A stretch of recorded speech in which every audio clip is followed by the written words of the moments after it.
Okay, so we are outside of, or where exactly did we leave off? I didn't review the video from last week. What did the baseball? You played the baseball game, right? Okay, so you left Sylvania outside of Excelsior, right? Angels in the outfield. That encounter was called. I had a good handout for that. Let me see if I can find that, just because it was a nice handout that I didn't give you.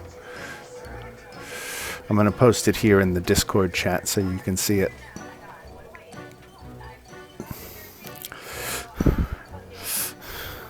Little angel batter from that. I had a lot of fun with that. I thought that was way cool, and I recall that you beat the noxious, whatever they were called, the demons, effectively 8-2.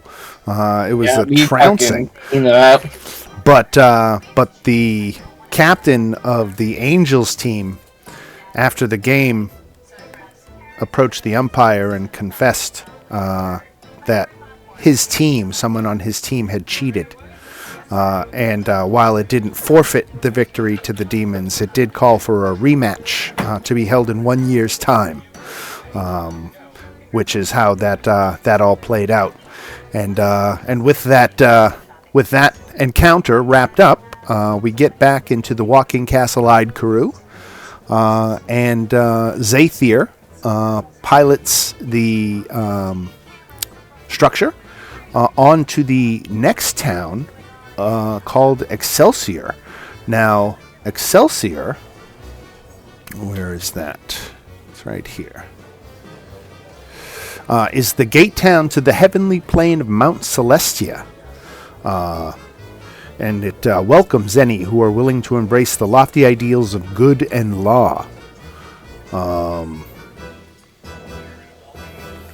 Let's see what Zathir can tell you about Excelsior. A chaotic neutral frog is probably not going to be very welcome here. Yeah, I was looking at your alignments. We got 1 evil, 1 good, and 3 neutrals. Different, ranges of laws and chaotic, but... Wait, who's evil? Well, I don't want to... Oh, I am. Outer, but... You're evil? Right? Oh, yeah. Zorana has... Number 1. Zorana is number 1 before anyone else. She'll sell her own siblings before she rats herself out. All right. Fair enough. It may or may not be the Zorana B backstory. She kind of sold out her family. If anyone, I would think the frog is evil. Well, you would have thought. The frog isn't evil. The frog's chaotic. The frog is a chaotic neutral being. Right. The frog exists solely to do what he wants. Right. He goes where the wind blows him. For a very long time, this and Dan, Go ahead. Sorry, go ahead. No, you go first. Okay. I was just gonna say, when you were breaking it down for Joe, when you're this is order and hierarchy. Do you know that dance mom? Where it's okay, at the bottom of the pyramid we have. So Zorana may or may not have that for herself, a list of ranking the rest of the party members. Right. Of after each fight, she's you are useless. You are decent. I don't know what the fuck you do. You're just a chaotic member of the party. I imagine Cap has always been, I don't know what the fuck you do. He is, but he is at the top of that goddamn pyramid, because Zorana's just I don't know what he's gonna do, and that makes him the most dangerous person in this goddamn party. 3-foot tall toad wearing human clothing. Excuse me. So, back to what Zathir can tell you about Excelsior. Celestials and mortals live in harmony in Excelsior, which again is the gate town at the foot of Mount Celestia. Flecks of gold and silver sparkle in its radiant streets and towers, which climb ever upward to new heights of good and law. Archons devout worshippers and paragons of justice convene in floating citadels atop billowing clouds, and crystal falls of holy water cascade over the wispy edge to blessed fountains below. Excelsior's divinely appointed High Chancellor, a human female by the name of Foro, looks after the gate town. She is kind-hearted and patient, but beneath her calm exterior pumps the heart of a lion with a thunderous roar. A favored cleric of a deity of light, the Sunweaver, Foro is the voice of a god and can bring its might to bear. Those who mistake her mercy for weakness don't do so twice. She stands resolute against evil invaders alongside the Cinderwings, which are a squadron of angelic defenders who heed her prayers. So that's a little bit about Excelsior. I have another picture here. Let me give you that. You can see Excelsior has clouds that actually support structures. So it's a multi-leveled gate town with, some parts up in the clouds and others down on the ground. The central structure you see there is the tallest tower, and it's called the God Strand, which extends into the sky, and you actually can't even see the top of it because it's obscured by clouds. It is only dwarfed by the spire. It's the only thing in the Outlands that can rival the God Strand. Is it safe to assume the portal we're looking for is at the top of that tower? Excelsior's Gate does rest in the God Strand.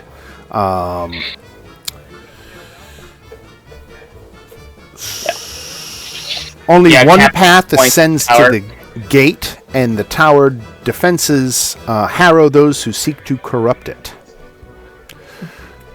So this is, we haven't arrived yet. This is all Zathir's primer that you're getting based on her research and notes of spending a lot of time here in the Outlands.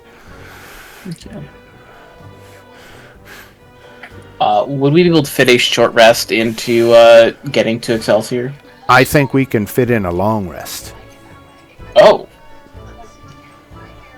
Probably even a couple. It takes a while. How many days are we? Oh, it takes a while. Let's see how long it takes. Let's say 1d4 plus 2 days. I'm gonna roll 4. So 3 days. So if you want to spend your downtime doing anything, we can certainly make those considerations now. You've got plenty of it. Well, I don't know what if I have any specific downtime for Cap other than just him existing as the little gremlin that he is. Let me give you a little bit more about Excelsior here, just some of the noteworthy sites. The structures held aloft in the feathery clouds are collectively referred to as the chandelier. It's kind of like what's the name of the district. And it has, private residences, businesses. It has all manner of things. There is a winged chariot service that acts as a taxi between the Chandelier district and the ground district, which is known as the Heart's Faith. Among the surface, it has unblemished structures and cheery citizens bidding each other good tidings as they tend verdant orchards and perfect artistic pursuits.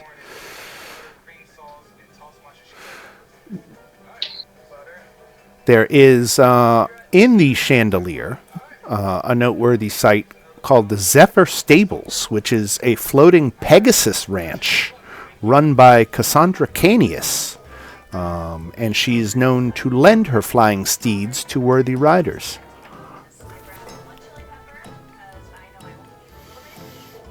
Oh man, I feel like Cap is definitely not able to get one lent to him. Then Other noteworthy sites in the town is a place called the Forum, which is a hub of good faith argument.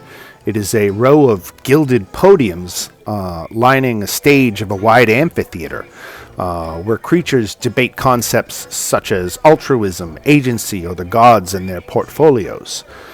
The Forum is deliberately located on the surface district rather than the chandelier, a reminder that the venue is more for the worldly townsfolk and visitors than it is for celestials.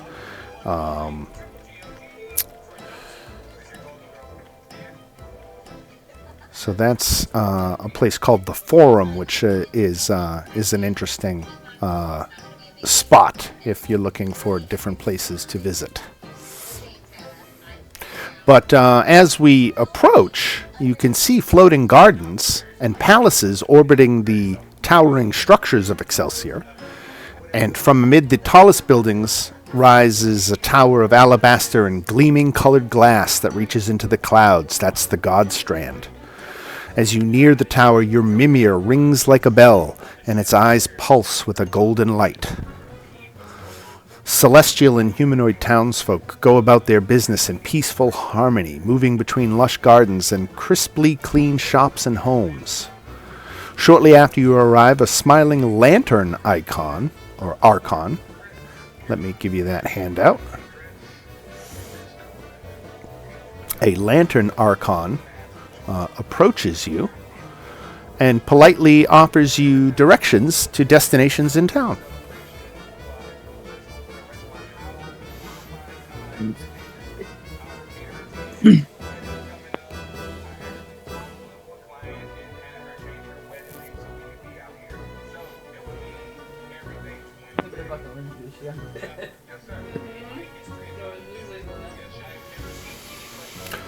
Where to go?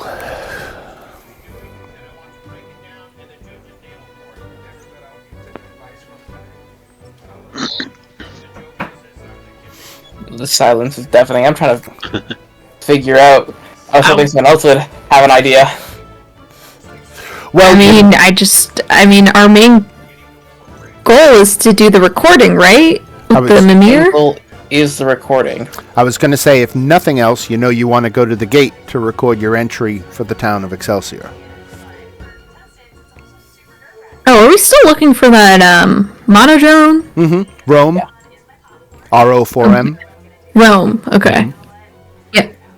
I don't think we've gotten any more clues on him. So. Well, you have to complete the restoration of the Gate Town data, and that will unlock Rome's location.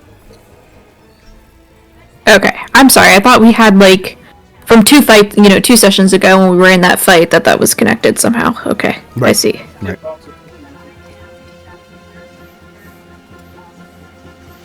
So again, if there's nothing else to do, you would want to go to the God Strand, which is that central alabaster tower, and ascend the spiral staircase to the gate to Mount Celestia. There's nearly a mile of stairs and ramps leading from the base of the God Strand to the top. It's going to take about 20 minutes to climb. Ugh.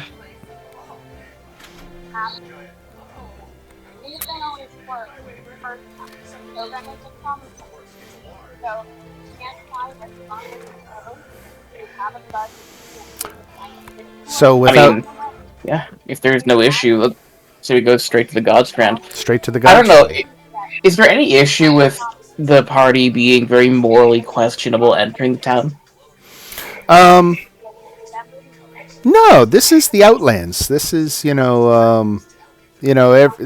everybody, you see tieflings and stuff around. You see all sorts of people. It's not like you're not welcome.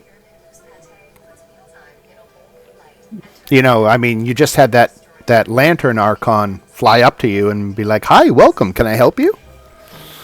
That is fair. I don't know why, but I just kind of assumed it was going to like direct us to like a parking spot.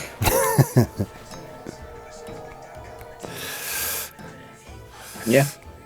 Cap, the party's definite leader, will lead the way. Everybody which will slow down follow. the party infinitely because he is small and takes shorter steps. Everybody gonna follow We Cap? need to get a wagon for Cap or something, or a scooter. Just one of the push scooters, right? Yeah, like one of the little push scooters. Right. No, but instead the party just has to follow him as his feet make loud plapping noises against the fucking like stone. God, I gotta resubscribe to my AI art so that I can do a frog on a scooter image. There you go. All right. So, everybody follows Cap. There we go. Everybody follows Cap to the Godstrand, and you begin climbing the mile of stairs. Now, unfortunately, Zorana, as you climb the stairs, you see there's mosaics that decorate the ascent. And when you look at those mosaics, Zorana, you see visions of judgment and shame. I need you to make 5 wisdom saving throws. Oh, 5 saving throws. Okay. Do I see that Zarada's having an issue here?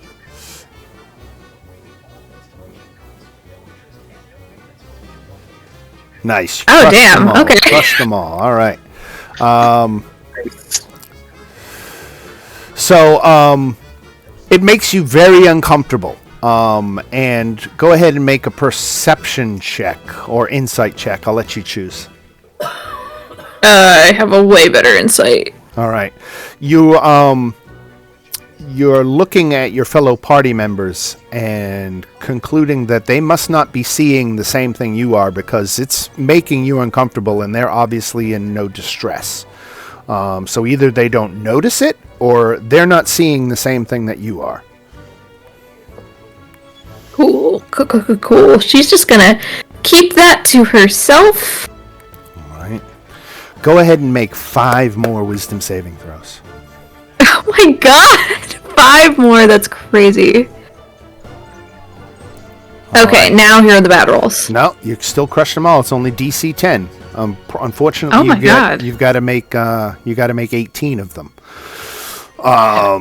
So we're 10 in. So go ahead and I'm gonna just to visually designate. I'm gonna do a line break there, and let's do 5 more. Okay. Cool. All right, you still crushed them Crazy. all. Now, what would happen if you failed one of these is that you'd get a level of exhaustion. Oh. But you've only got 3 more to do. What? God damn. 2 nat 20s? Crushed them all. So you, These are gonna be all my good rolls for the entire rest of the campaign. I'm just gonna roll like shit. right. You have made it to the top of the tower despite it being a very uncomfortable experience for you. You have defied the odds, and as you were going up, you could see that there were other creatures who apparently were struggling a little bit more. You pushed through. You had the perseverance to push through. So good job on that. But a fragrant breeze wafts across the platform atop the Godstrand, and several benches and bare pedestals surround a final flight of 7 golden stairs. Atop these stairs, an archway of endlessly interweaving golden strands forms the gate to Mount Celestia. 2 towering, bare-headed sentinels in heavy armor guard the gate, and other locals linger nearby, meditating on the gate. My girl, she's my whole world, and so I'm doing this for her. Hey, this looks like some really Cap will just approach the gate with with the skull. The gate's guards are Warden Archons. Mm-hmm. They look like this. Yeah, I mean that's. Dating. I mean, Cap might like hesitate for a bit because, of course, a bear is a potential predator of a frog. But he is just gonna keep approaching the gate. One of the guards questions your intentions as you approach the gate. Entirely in Grung, Cap will explain that he just wants to get close to examine the gate. Let's see what the Warden Archon understands. Languages. All. Oh, yeah. He understands you perfectly and responds in Grung. Proceed. Yeah. He just brings the skull near the gate. All right. And this is where we get to record our entry for Excelsior. You haven't ventured a lot in town. You've really came in and went straight to the gate without a lot of fuss. So, what's your impressions? A land of, again, this recording is also all in Grung. Mm-hmm. A land of overwhelming good and obnoxiously long stairs. Very good. I would say a place that makes you really evaluate your morals. Very good. Many stairs. Self-reflection.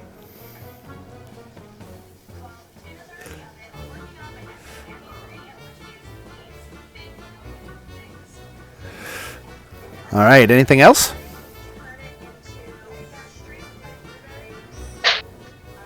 Yeah, we really didn't explore a lot of the place, yeah. Yeah. I was about to say, a lot of clouds, very Clouds. heavenly vibes.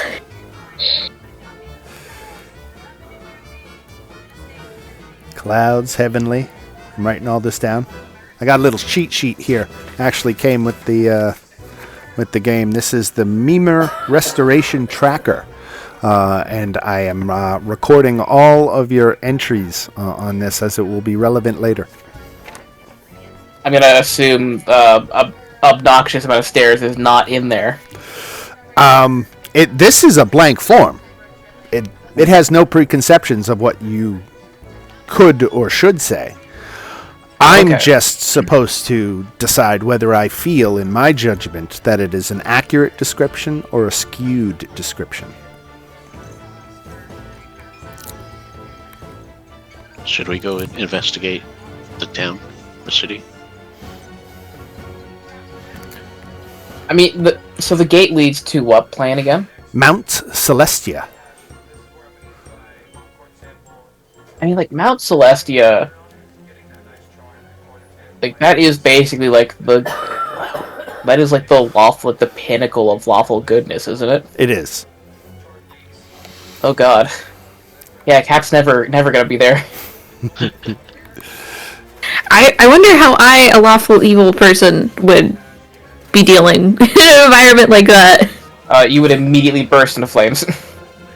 Yeah, I'm kind of like, I would love it, but also hate it at the same time, like... So it's recording our voice? I mean, it's also lawful, this place is, like, lawful goodness, so I think orderly is also a way to describe Excelsior. Yes, it is a recording. Okay. Yeah. So in Primordial, Kira's gonna say, it's okay, it's nothing special.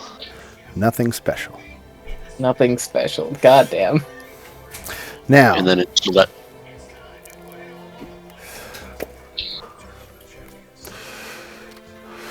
so I'm going to read you one more description of Excelsior. This was not in Zathir's notes, but it says here there's a consequence to Excelsior's bliss. Once one has basked in the light of the seven heavens, everywhere else seems comparatively worse. Though Archons regularly depart the gate town on divine errands, Excelsior's privileged mortal residents hesitate to venture past its golden gates where a dull existence awaits.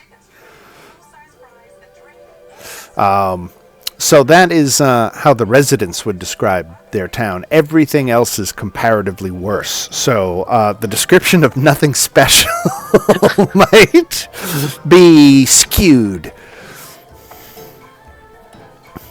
But I'd say that's a good mixture of accurate and skewed in that one. But we'll leave that for Does later. obnoxious amount of stairs go into accurate or skewed? Many stairs is accurate. Okay. Right. Good to know. Right. But after you have finished updating your Mimir, you are approached by a Hound Archon. He's one of the locals who's been reflecting on the gate, and he introduces himself as Varel, a member of the town guard. He asks if you're adventurers who'd be interested in helping him with the task.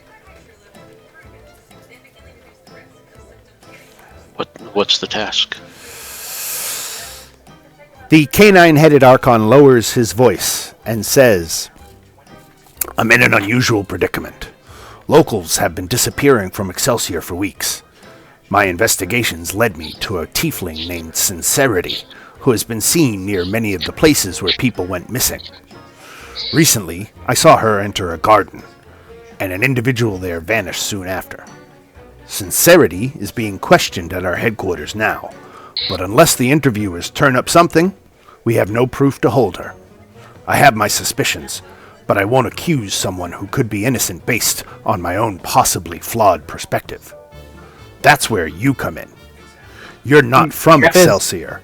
I'd love to Captain's going to look at the Hound Archon and with a very straight face and grung, so they're not being very sincere. He says, with a name like Sincerity, I automatically believe them. I'd love to get a visitor's insights on the situation and see if they reveal anything new. What do you say?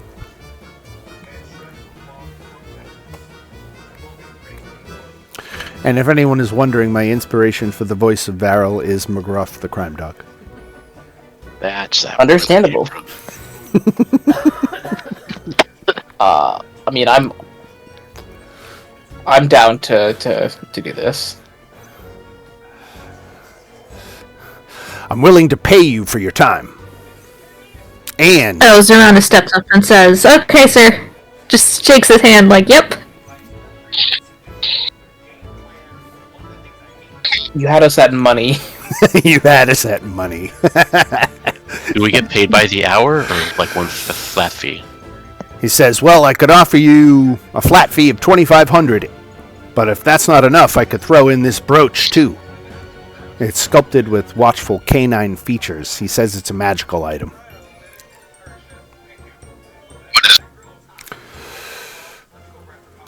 While you wear this brooch, you have resistance to some types of damage, and you have immunity to that pesky magic missile spell.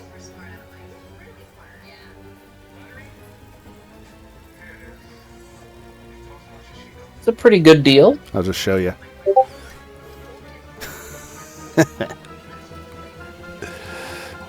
Just shielding. So 2,500 gold That's pieces and actually- a brooch of shielding for your time. Is that supposed to be brooch or brooch? Brooch. That was a brooch. Same. Really good. What you need us to do again? He says he basically is locals have been disappearing for weeks, and the investigation has led them to a tiefling named Sincerity, who's been near some of the scenes where people went missing. She's being held and questioned right now, but they have no hard proof to hold her. He says right now he can either take you to the headquarters of the Excelsior Guard, where Sincerity is being held, or he can take you to Sincerity's home. We still have enough time to talk to her before she's get released. Yes. Let's go to her home. Yeah.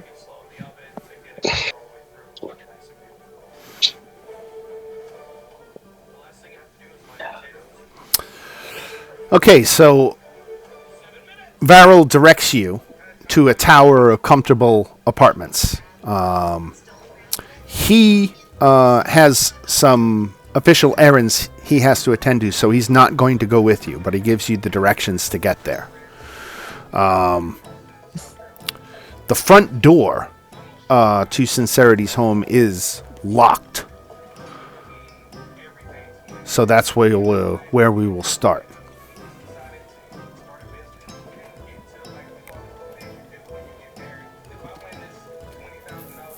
It says X. So like, I got the key. We can get in. Who has the key? This axe is the key. This axe is the key. Is the door? Sorry, we're trying to get into a door. Right, Sincerity. You're at Sincerity's house. It's an apartment, but her front door is locked. Well,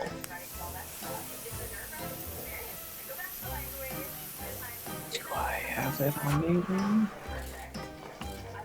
I guess this will be the wrong town to try and buy thieves' tools, would it? Probably. Yeah.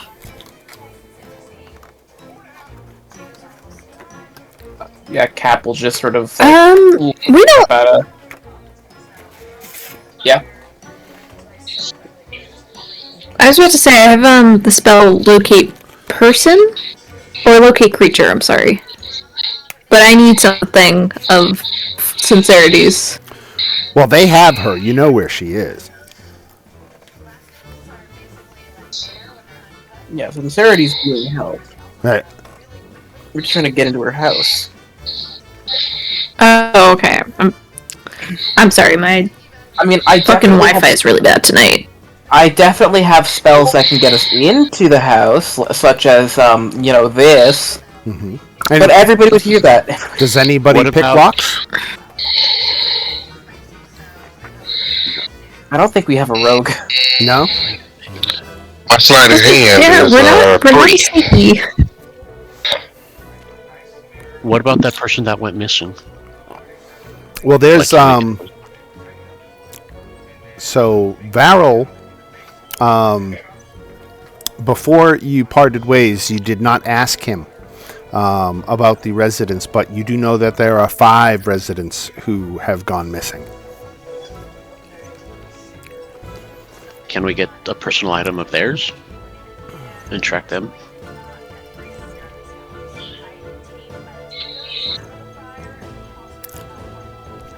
You would have to leave the apartment, go find Varel, or go to the Excelsior Guard headquarters, get, the names and addresses of the victims, and then get something of theirs. It certainly sounds like it could be done, but you're right now standing in front of Serenity's house. So you can't do it right this second. Yeah. Is there a window or something that could possibly be open? Can we check the windows? Yeah, let's say there is a small window that you can kind of look into. Inside, Yes. you can see a simple living space, kitchen, and a bedroom, and no evidence of anything sinister. But that's what you can only see from the outside.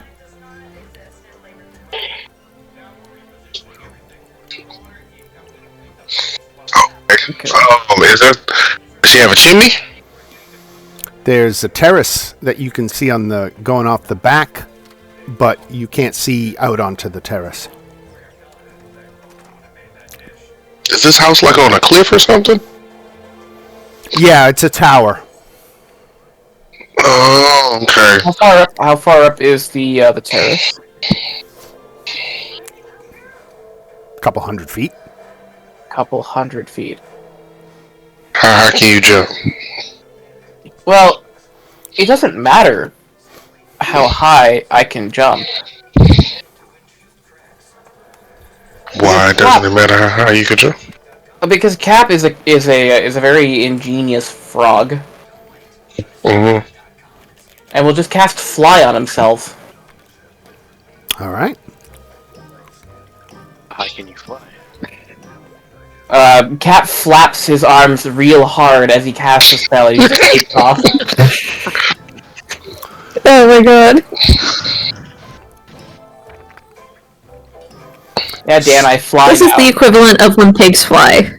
All right. So Cap flies out onto the terrace and lands on a terrace of blooming lilacs. A large cage also holds 8 sunflies.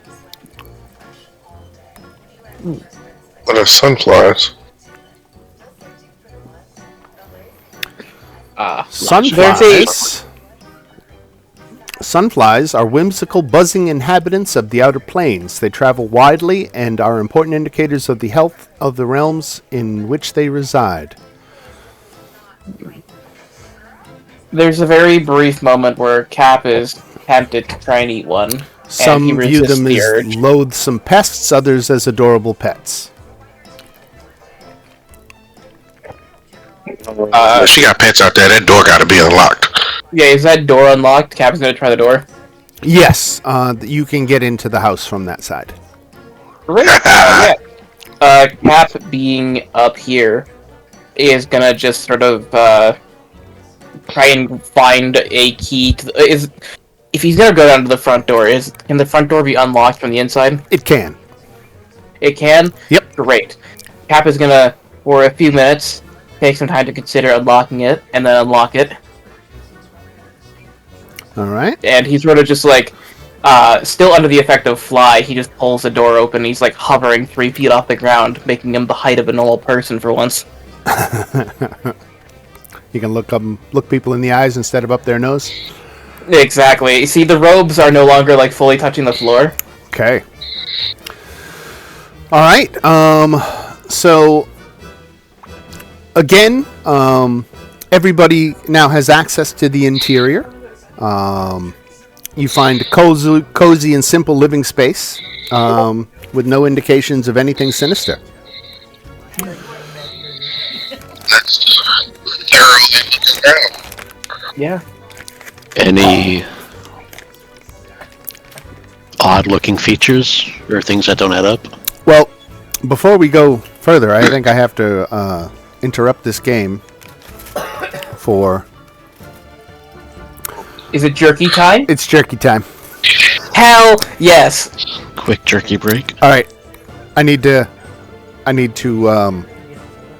get some cola before I can have some jerky because I need a drink to wash it down. So let me be right back.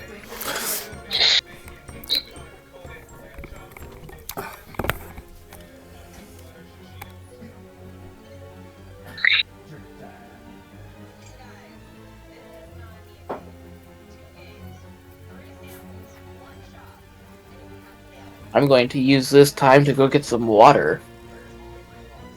I'm so glad I took Fly as a spell, though.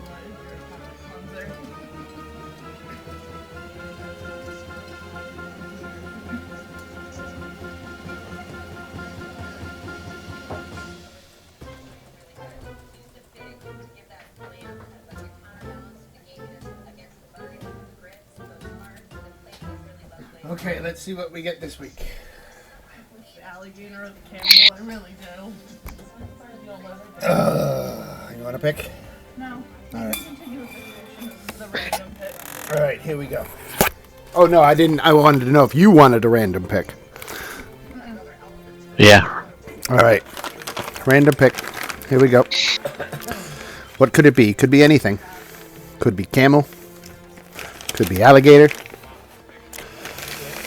Let's see what we got. We got the rogue. The rogue is slow burn alligator with beef and pork. I love that. Pretty good. Alligator with Really beef bitter. and pork. Slow burn. So that sounds like it might be spicy. It's kind of red colored. Oh, red colored. All right. He ain't taking a big bite of that one. The other ones, he's taking hefty bites. Oh no, I take baby bites. All right, let's get this over with.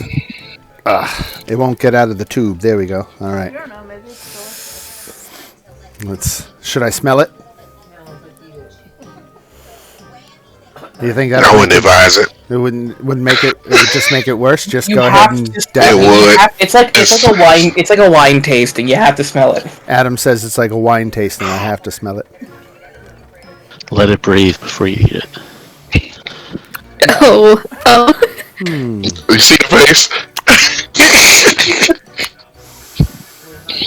I can smell the slow burn. I can smell the heat. Okay. So That's good. That's good. There goes your nostrils. Hey, look, it really cleans up the sinuses. Well, Dan, how you feeling? Yeah, that one getting spit out.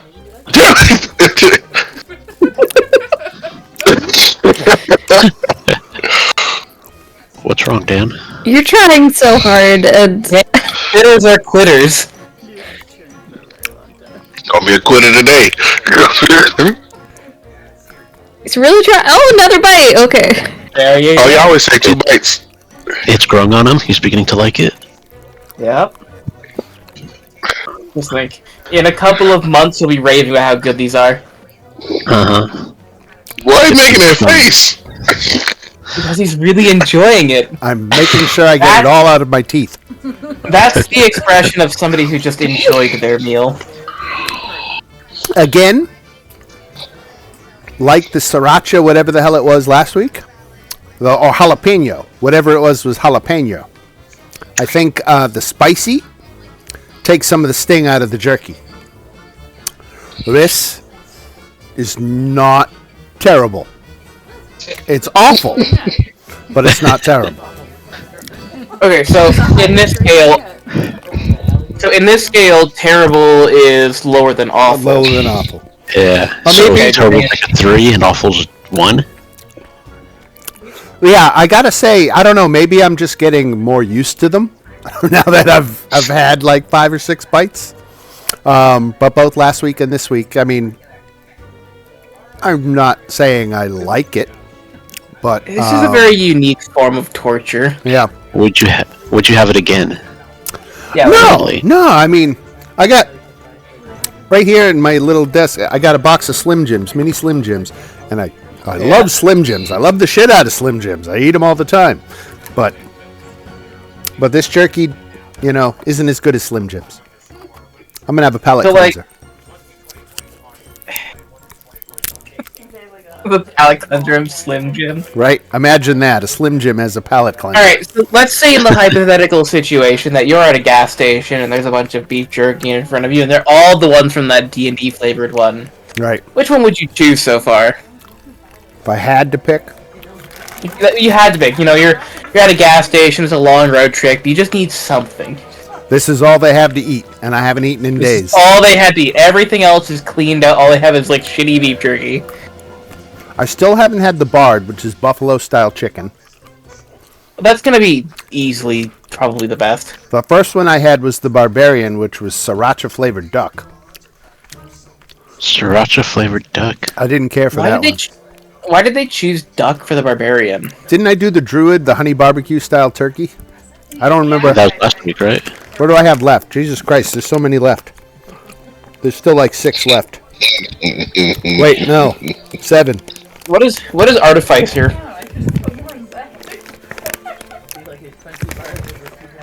Let's see what's left.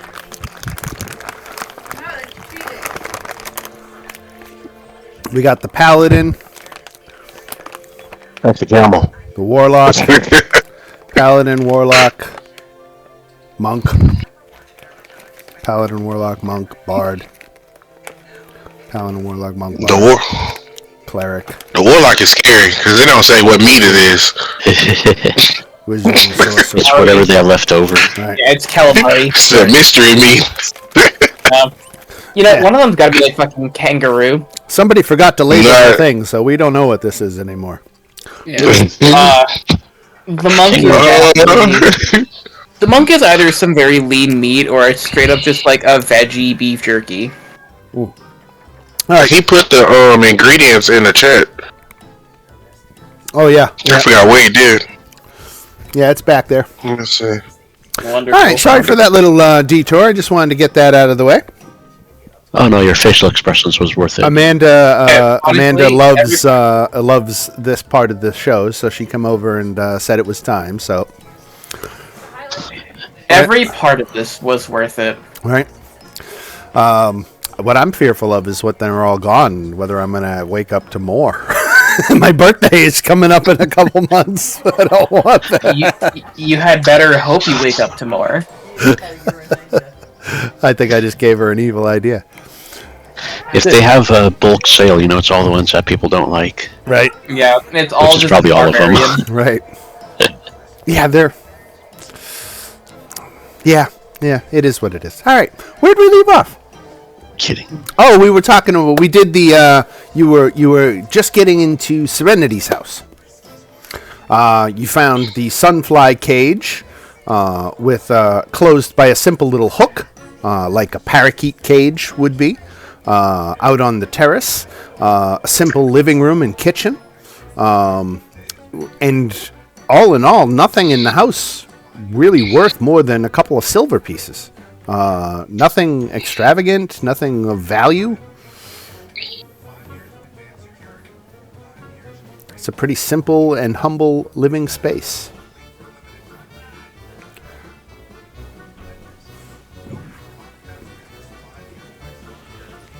Can I? Is this just from like a quick general inspection, or is this like actually searching the building for anything? Both. Both. Yeah. How much time do you want to give it? I mean, what, an hour of like really kind of look? You don't find anything. The only thing Like of no note, note, the only thing writing. of note in the apartment is the sunfly cage. Yeah, I'm gonna go back and check that sunfly cage. All right, tell me what you want to do with it. Cap is gonna pick it up and look at the bottom of the sunfly cage. So it's pretty big. It has 8 of these sunflies in it. Yeah. And again, there's a little door on the front of the thing that opens, but it's got a little latch that keeps it closed, so the sunflies can't get out. Yeah, Cap just picks it up and looks at the bottom of it. Yeah, nothing unusual. Anything else about the cage that might be out of the ordinary, or is it just a normal cage? Normal cage that you Right. can see. Cap opens the cage. One of these sunflies hops forward and raises its foremost limbs, as if it wants a tiny hug. Cap will give it a tiny hug. That's It kind of bats you away and still holds its little hands out. Alright, Cap will use 2 fingers to give it a hug. It grabs your finger and begins to tug. But obviously with the weight disparity here, it can't fly away with you. Well, Cap can still fly, so if he's gonna fly, Cap is gonna fly with it. Yeah, where is this thing leading? How long do you fly? I fly for 10 minutes, but I'll recast it if I need to. Yeah, you might have to. Yeah, Cap will recast fly and just sort of generally just in the Cap's way, just sort of point to the fly, and then just fly away with the fly. So, the sunfly begins flying spireward, or toward the spire, out of Excelsior.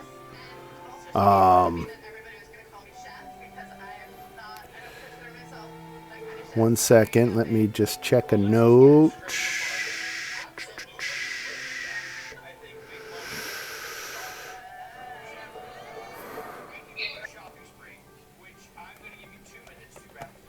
I'm just doing a quick Google search.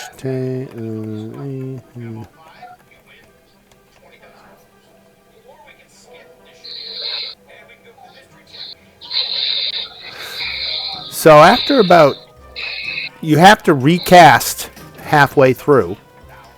So Yeah. cast another fly. All right, so I've used all my my thirds for today. All right. But the 1 second.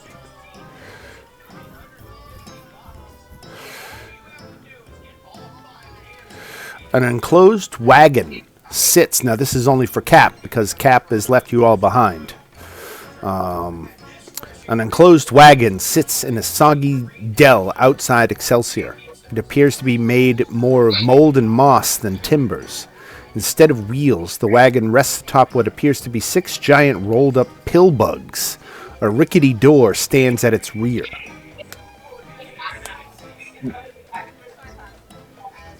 Yeah, Cap is like once the bug leaves me here, does it just like go away? It drops you off outside the wagon, and then it begins flying back toward Excelsior. Okay. Yeah, Cap is gonna like go up to the door of the wagon and just like knock on it.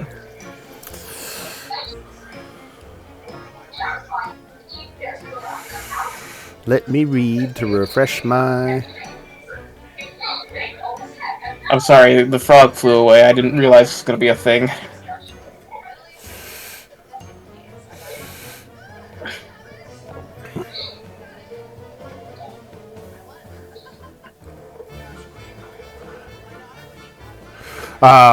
You knock at the door, and a voice calls out, "Go away!"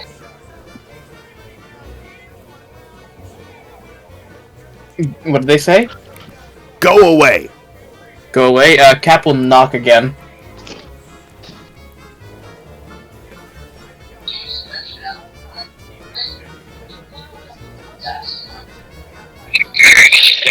What's the worst they could do? Do they reply again, or Do they reply, or do they just are they ignoring Cap's knocking?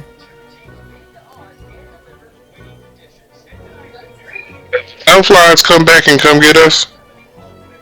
Well, you guys have to be. It can't pick you up. You have to be able to fly. A fellow, a male, night hag, opens the door and immediately looks down at you with furious eyes and says, "I told you to leave." And Cap will just like give a very innocent like smile and wave.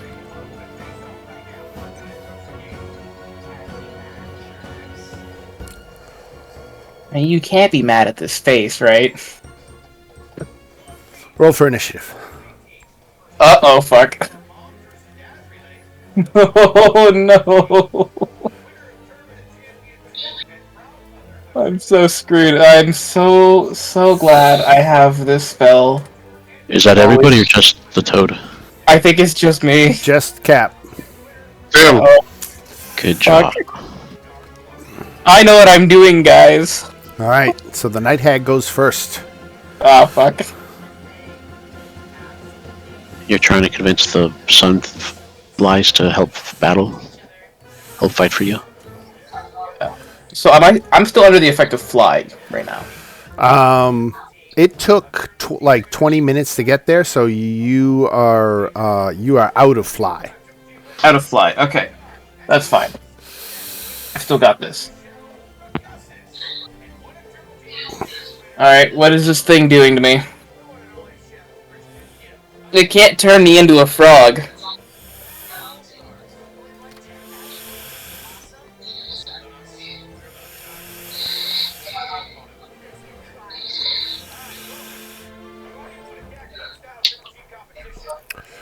Let me change it so you can see the rolls.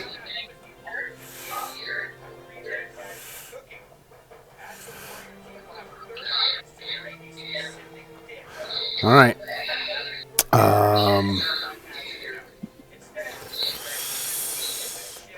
Trying to decide what spell Yeah? she would or he would cast. I guess he would start with this. Ooh, what are you gonna do? Did it not go? You try again.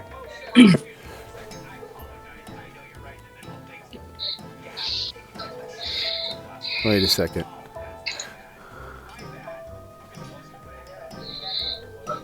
The suspense is probably going to kill me.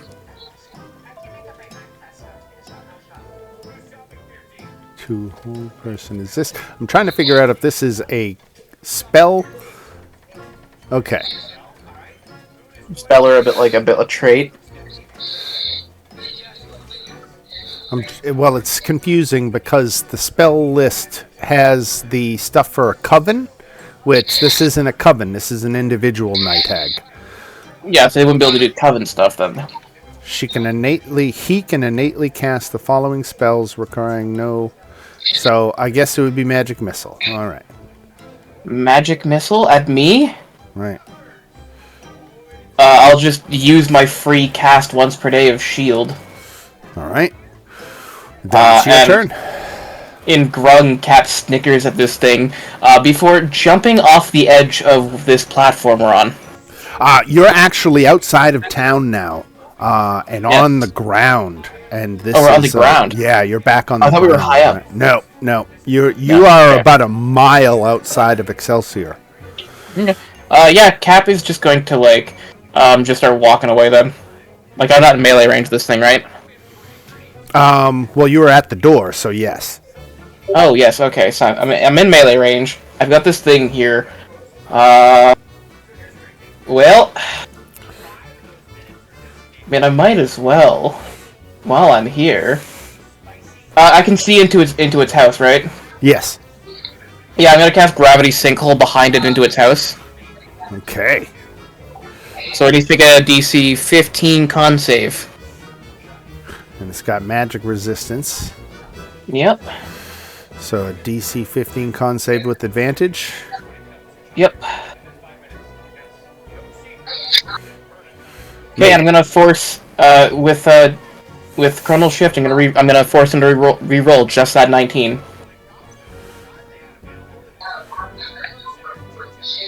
What? 13. So a 12 and a 13. They fail. All right. What happens? So what happens is they are pulled 20 feet backwards back into their hut, and so is everything in their hut, and they take 5d10 force damage. So I'm gonna roll that damage for you. All right. So their hut is immediately trashed. They take 20 damage, and Cap fucking bolts.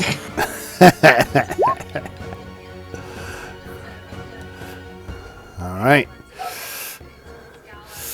So let's say how far does Cap make it on one movement? 30? Cap makes it 25 feet on one movement. But 25, which... So theoretically, he's now 45 feet away from the hag. Right. And he gets up and claws his way out of difficult terrain, but gets back to his door, which is still within range of a spell. Yep. This rock is running away.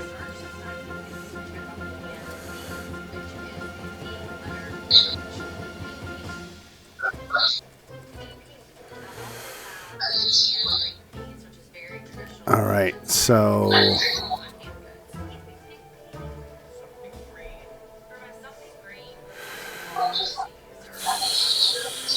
Okay, so that's not worth it. Again, doesn't have a lot of spells. That's unless they're in a coven. So I'm looking again at another magic missile.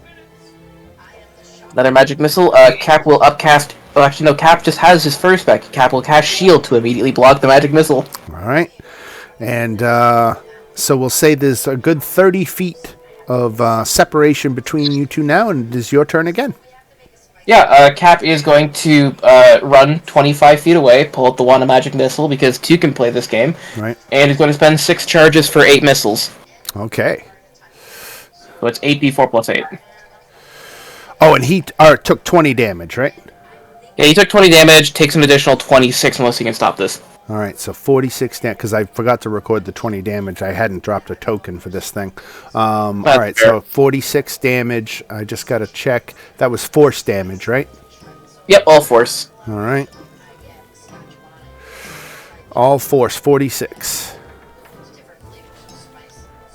And Cap just keeps fucking running. All right.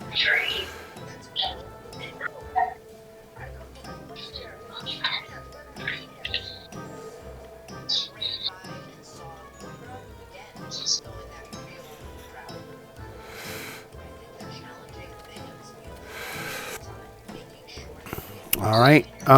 So we're going to say that we're effectively trading magic missiles because it seems like that's the best option for the both of you to attack each other while he gives chase.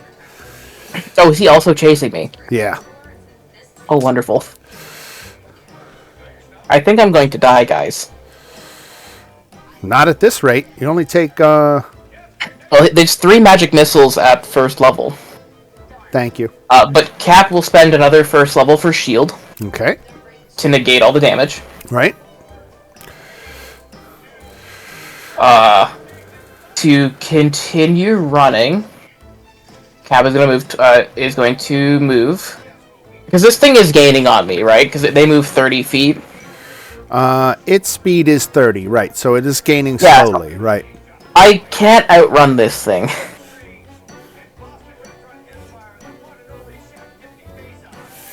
I have to make a decision here.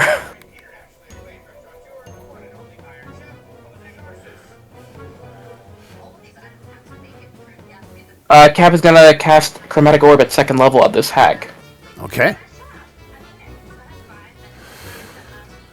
And is also gonna keep moving 25 feet. Where is Chromatic Orb? 2nd level.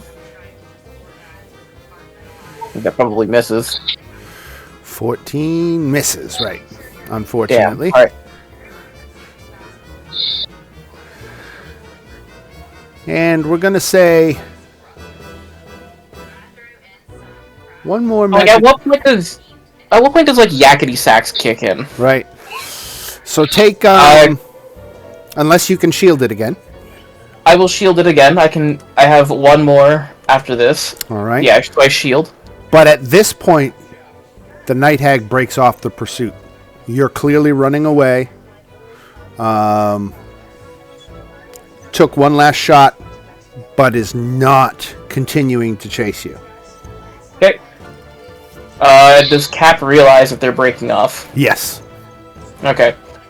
Yeah, no, Cap is just gonna keep running away. All right. Let's go back to our folks in Serenity's apartment. The other 3 of you are back in Serenity's apartment. You saw Cap fly away with one of the sunflies without a word. So you're standing there in the apartment. You've got these sunflies. Another sunfly is hopped out and again is holding its little hands open as if it's waiting for you to give it something.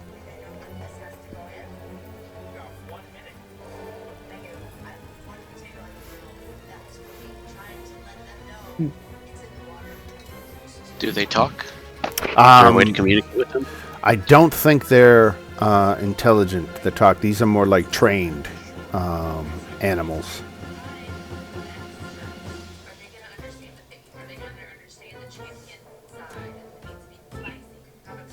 What happened when he took? Did we see what happened when they took Cap? You just saw Cap fly away until he was out of sight. Did the one that took him come back? Eventually, yes, it came back without him. Did we see what direction it came back from? Yes, it was flying spireward. Spire Ward? Like in the Spire direction? Right, toward the spire. I'm gonna walk in that direction. Is that the plan for everybody? Or do we want to split the party again?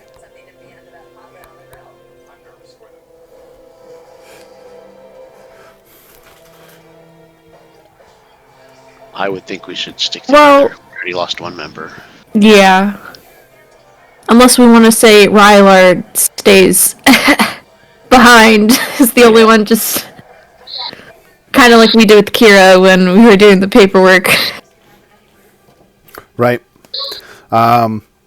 So we can cut to the chase and say that you guys reconnect a half mile outside of town. It takes, the same rate Cap is coming towards you is the same rate you're going out towards him. A little faster. So about a half Cap, mile outside of town, you run into Cap, who was like running at full sprint. his robe's just trailing behind him. Clearly in like a little bit of a panic.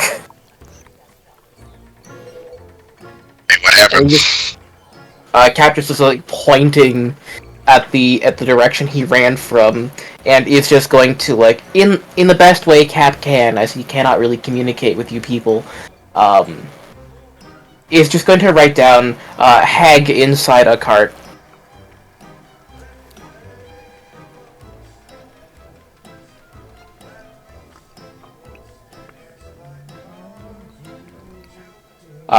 Spoke Carmen at the beginning of the session. What? I said I could have swore you said you spoke Carmen at the beginning of the session. He doesn't speak common. He understands common. Got it. We're gonna follow where he pointed to. Well, I'm gonna follow where he pointed to. Yeah. Cap can speak the following languages. Grung. Cap can understand the following languages. Common. Elvish. So you can't even understand what you speak? Well, he can understand what he speaks. He just can't speak the other two languages he knows. It's this thing about being a frog and not having teeth. Some terrible excuses. And stop the water birds, frog. Yeah, well, they had more money than Cap.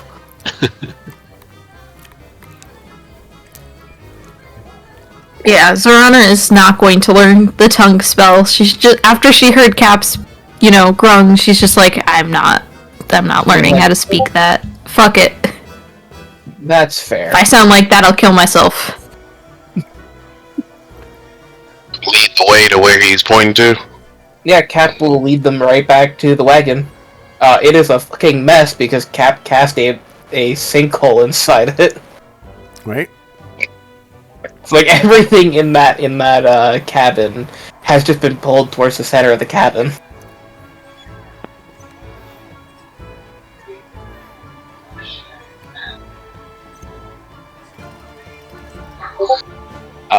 And he'll just sort of like make the gesture of knocking and pointing at the door. All right, so you guys arrive back at this wagon that again, instead of wheels, it has these 6 giant rolled up pill bugs and a rickety door at the rear. Looks like it's made more of mold and moss than it is of actual wood. And it's a mess inside. Well, you can't see inside because the door is closed.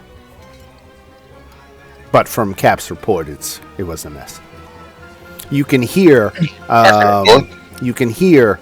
someone rummaging around inside. Feels like they're maybe trying to clean up the mess.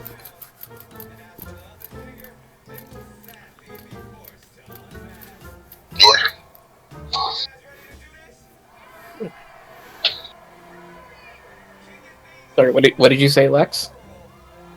So I told him knock on the door. And knock. Knock at the door. Mm-hmm.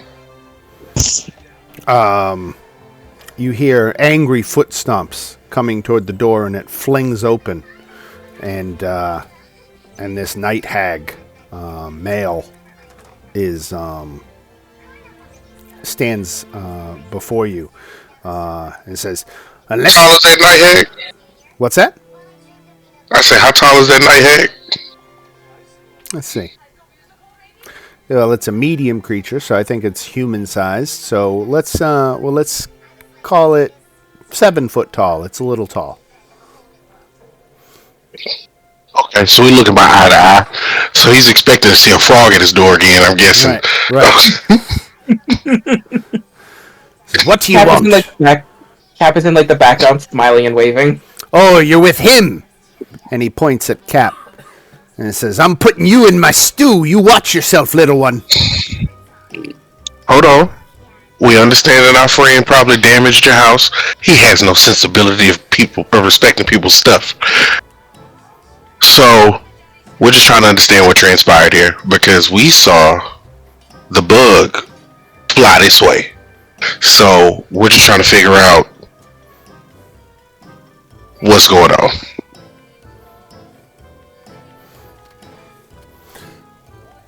I can't speak for the direction that a bug flies. Now, leave me be. I don't want to be bothered. That's why I live out here in the woods.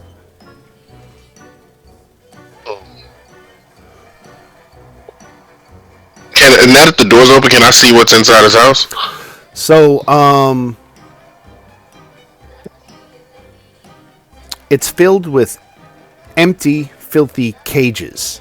It also has a chest that you can see.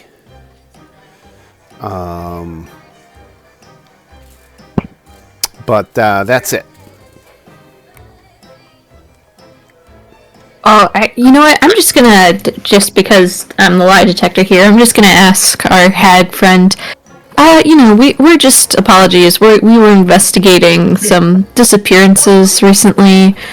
You wouldn't happen to know or have heard anything about that, would you? You see anybody here? I don't know. You live in the woods. Maybe you see something strange. Can I do an insight check? Sure.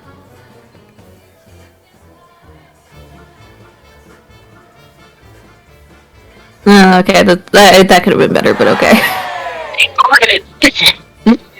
Do the cages look similar to the cage we saw?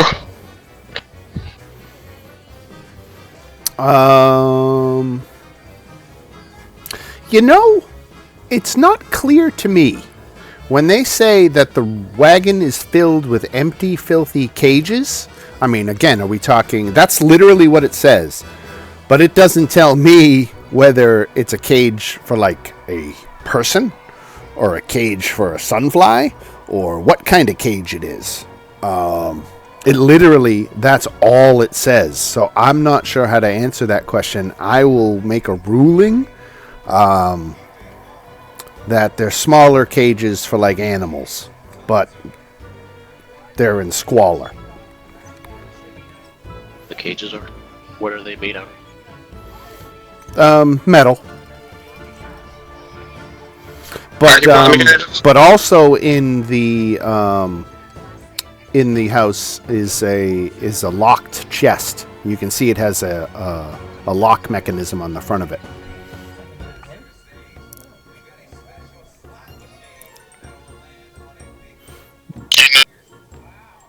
Ain't nothing. What?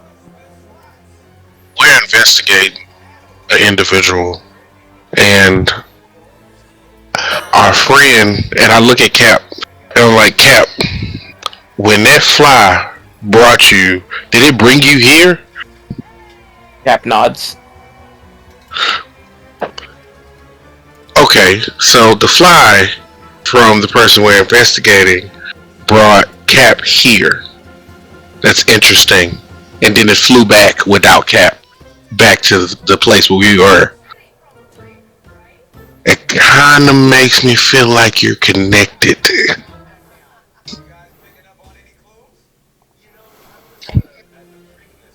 So, I'm going to ask you outright. And I'm going to look at Zorana like, be ready. Are you involved in anything pertaining to those flies?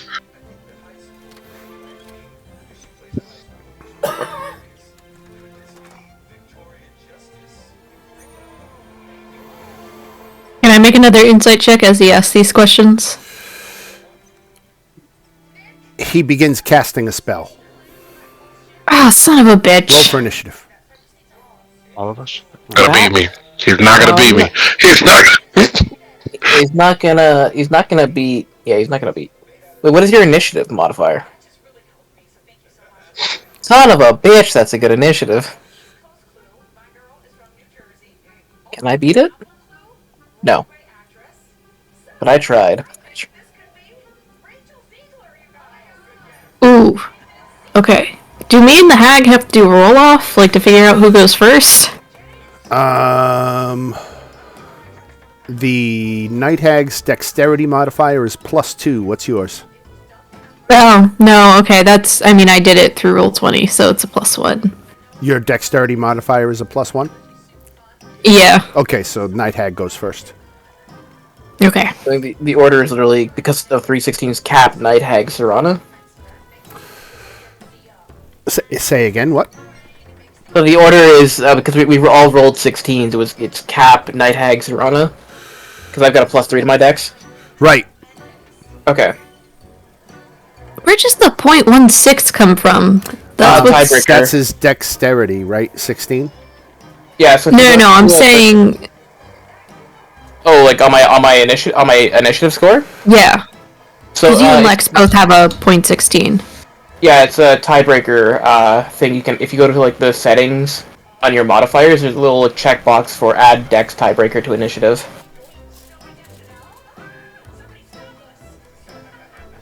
And it adds it just adds your dexterity score to the end of your roll.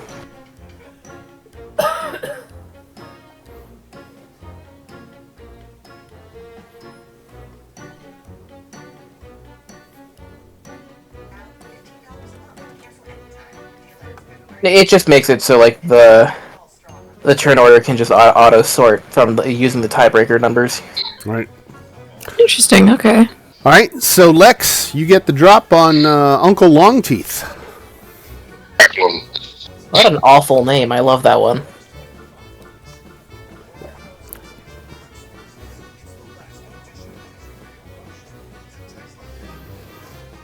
Your mic has been cutting out a little bit tonight there, Lex. So if you're speaking, we're not hearing you. Oh, I said I grapple him. You grapple him. Interesting. Yes, sir. Can he cast while grappled? I guess he can, right? Yeah, sure he can. Yes, you can. Right. You cannot cast when you can't use semantics when you're restrained though. But a grapple is not a restraint. No. Right. So let's do, what, a contested strength to determine the grapple? Unarmed strike 24. What's that, an attack roll? He has succeeded a dexterity or a strength of 15. Okay, he's grappled.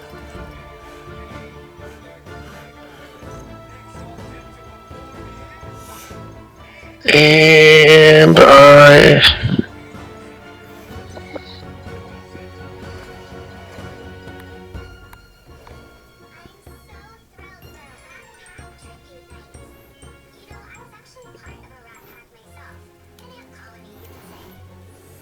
And I'm going to rage. Okay. That it? That's it. All right. Kira. I don't want to talk to him, but I only have a +1, so. You know what? I'm going to cast blindness, deafness on it.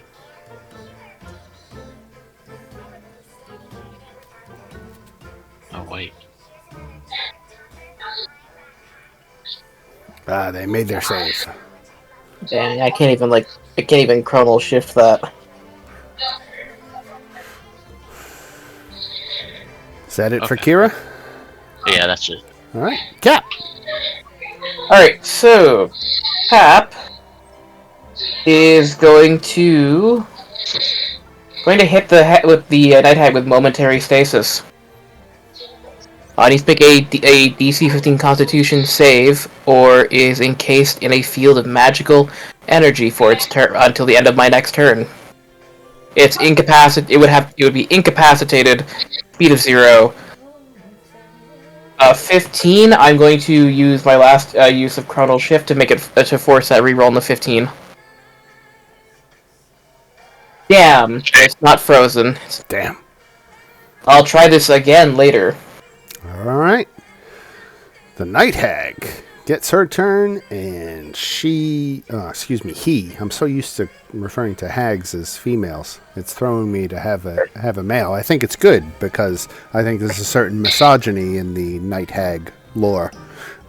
So why not have a male hag, right?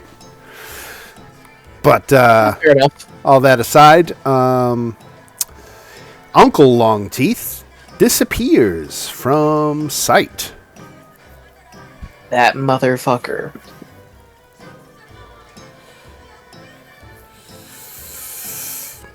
Anybody want to make an Arcana check? Might be able to determine the spell that was used. Yeah, I'll go ahead and do that. I think. I'll let the wizard do it. Yeah, let the wizard do it. What spell, Dan? It was Plane Shift. That motherfucker. Now, Uncle Dan. Longteeth has escaped. And you get the XP for defeating Uncle Longteeth, though.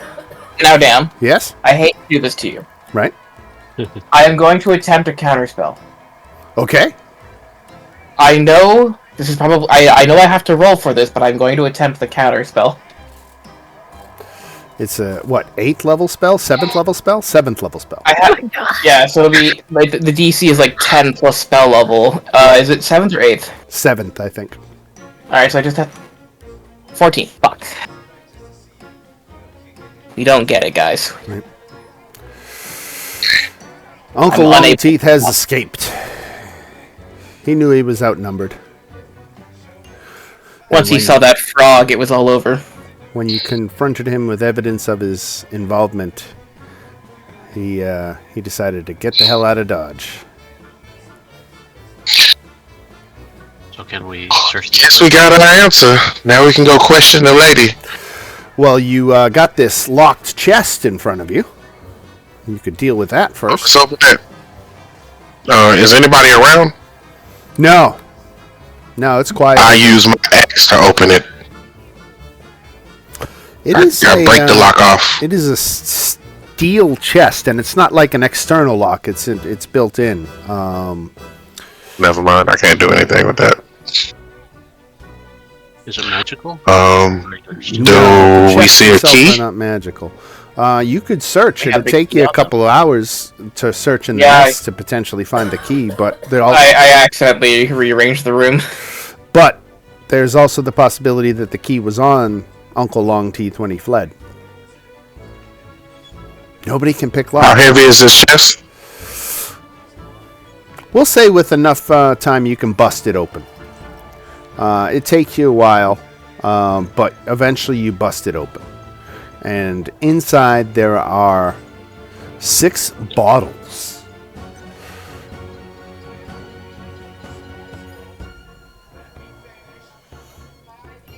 So, What is in the bottle? What type of box? The bottles are opaque, so you can't see what's inside them, but they feel like they're empty. But they are all stoppered. Cap is gonna open a bottle. Here's gonna back away.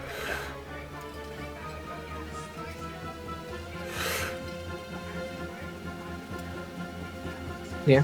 You can use an action to remove the flask stopper, and it releases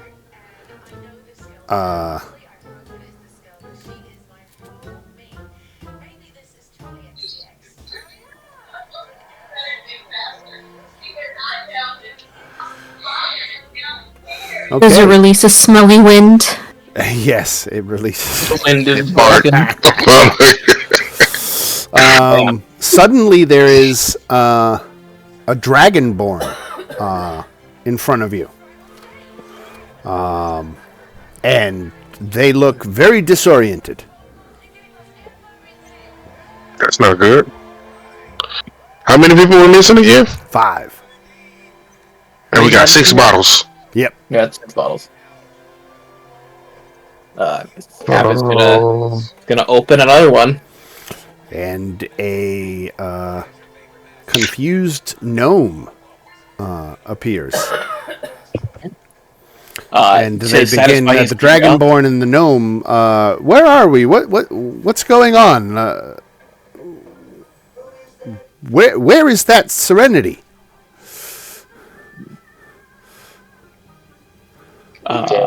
Right now. To satisfy Cap's own curiosity, he's going to like shake one of the bottles and then open it. A very dizzy tiefling appears.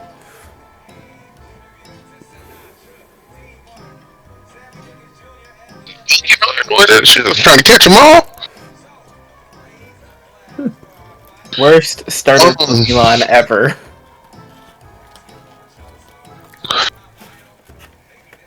Cap will open the other two bottles. And two humans appear, all with the same kind of similar story. They were in various locations. One of them, or a couple of them, were in their homes. Others were about different areas of town. And they all saw Serenity approach them with one of these flasks.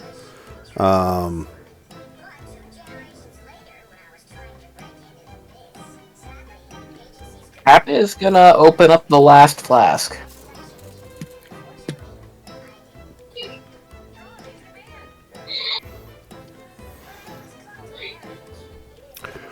Nothing happens. This one appears to be empty. Okay. So they're looking for one more person. We did it, guys. But We you can solved. detect magic, case. obvious magic coming off of these items. Yeah. Can I? These bottles. They're Would it be worth magical. casting Identify? Cap. Open the bottle and I hold. Wait. What?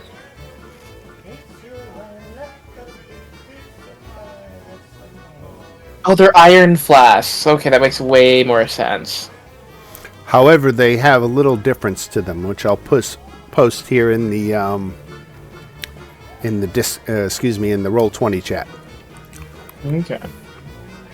Oh, okay. So it's kind of like the flask that you get in Baldur's Gate that has the specter in Right, it at the right. beginning of the game. Right? We can reuse that. Yeah. Well, we have 6 of them now. Oh, buddy.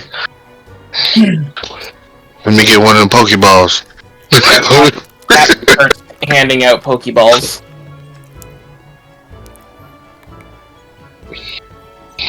Catch me a dragon.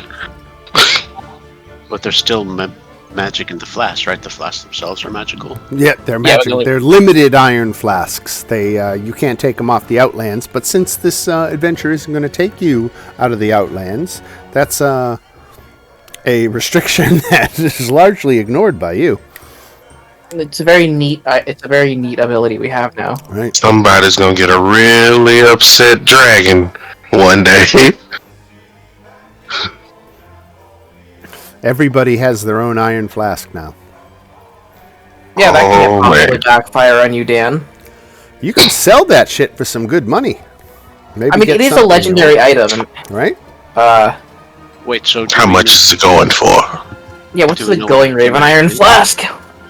Of a legendary item, selling a magic item, Because we'll have one extra. selling a legendary magic item. We'll say these are very rare, not legendary because of their restriction. We're gonna mark them one note down. They are worth 20,000 each. Goddamn. Yeah. What you say that laser gun was? That what? I don't remember. Sound like it was 20,000 a day. The laser pistol was 5,000. Is that what I said? Yep. Yeah, sounds right. Yeah, 5,000 for the laser pistol. Yeah. So here's what I'm Mage thinking. hand. You know, we have each of us a one iron flask, and we have an extra one to sell. We could sell it. Divided 5 ways. Yeah, divided 5 ways. Each of us would get 4,000 gold. We would just need to find a person who would be willing to buy an iron flask. Sure, we could find a night hag to buy it. Yeah, if you know what, I hear this night hag just lost 6 iron flasks, and we have exactly 6, guys. Their misfortune is a business opportunity.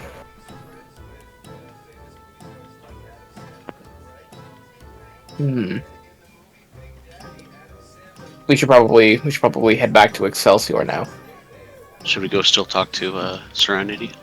Unlimited too. Yeah, you can just keep reusing them. Charity?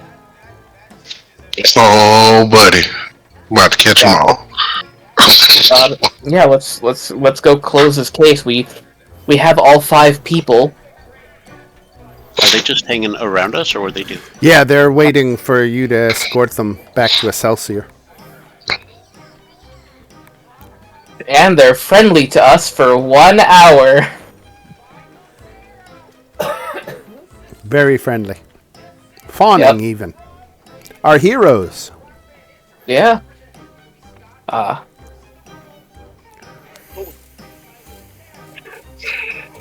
mean, Cap opened all the flasks to get them out, so clearly they believe Cap to be the mighty leader of this party.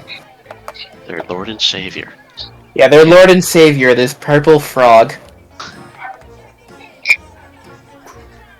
I believe that makes me a good. No. Yeah, Cap just starts marching back to Excelsior. All right, on our way back to Excelsior. And where? To the headquarters of the Excelsior Guard where Serenity's being held, I'm assuming? Yes. All right. The headquarters of the Excelsior Guard is a palatial tower filled with simple but comfortable offices, libraries, and meeting rooms. Varel actually meets you near the entrance and escorts you to where Serenity is being questioned. In this clean but stark and undecorated room converse 2 figures in comfortable chairs. One is a hound archon with long straight hair, and the other is a venerable tiefling with gray braids and tiny horns who smiles and nods as you enter. The hound archon is named Ralm. He's an investigator who has the features like a terrier, and the tiefling is the infamous Serenity. Varel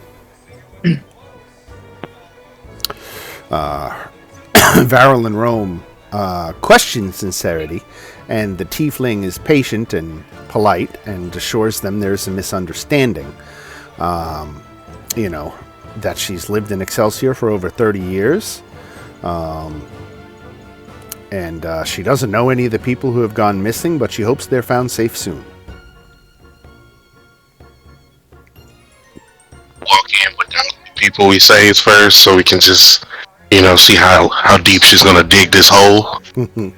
Just show her one of the flasks. So you. Oh no flask, no, just we're just gonna keep them out of sight for a second.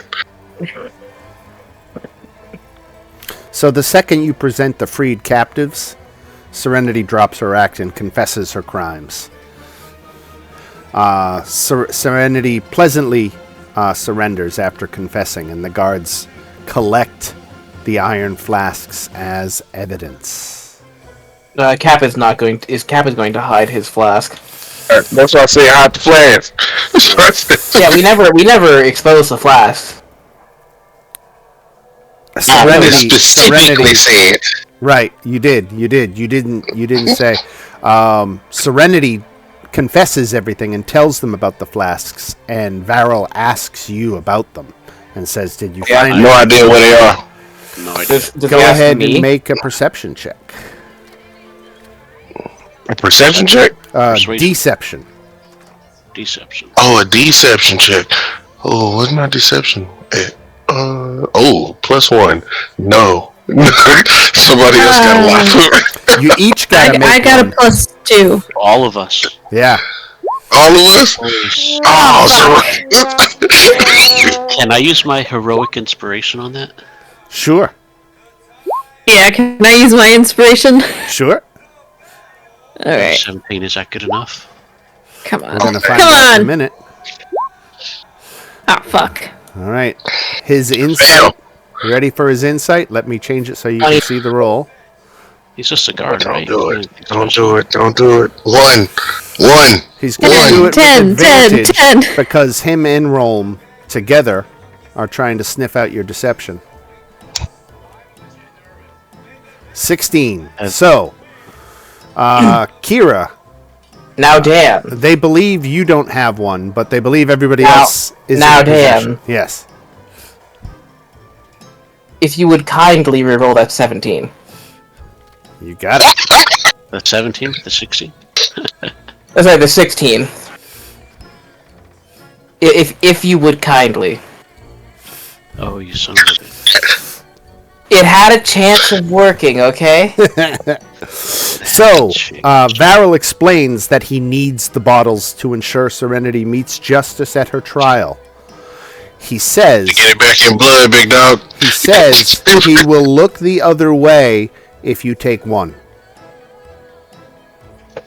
Oh, I try to run. If we each take one, he'll look the other way. No. They only need one for the trial, and we have an extra. No, there were 5 people kidnapped. They need 5 vials.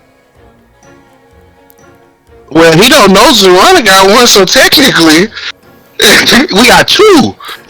He slipped out everybody's lie. Thanks. Well, he's taking the...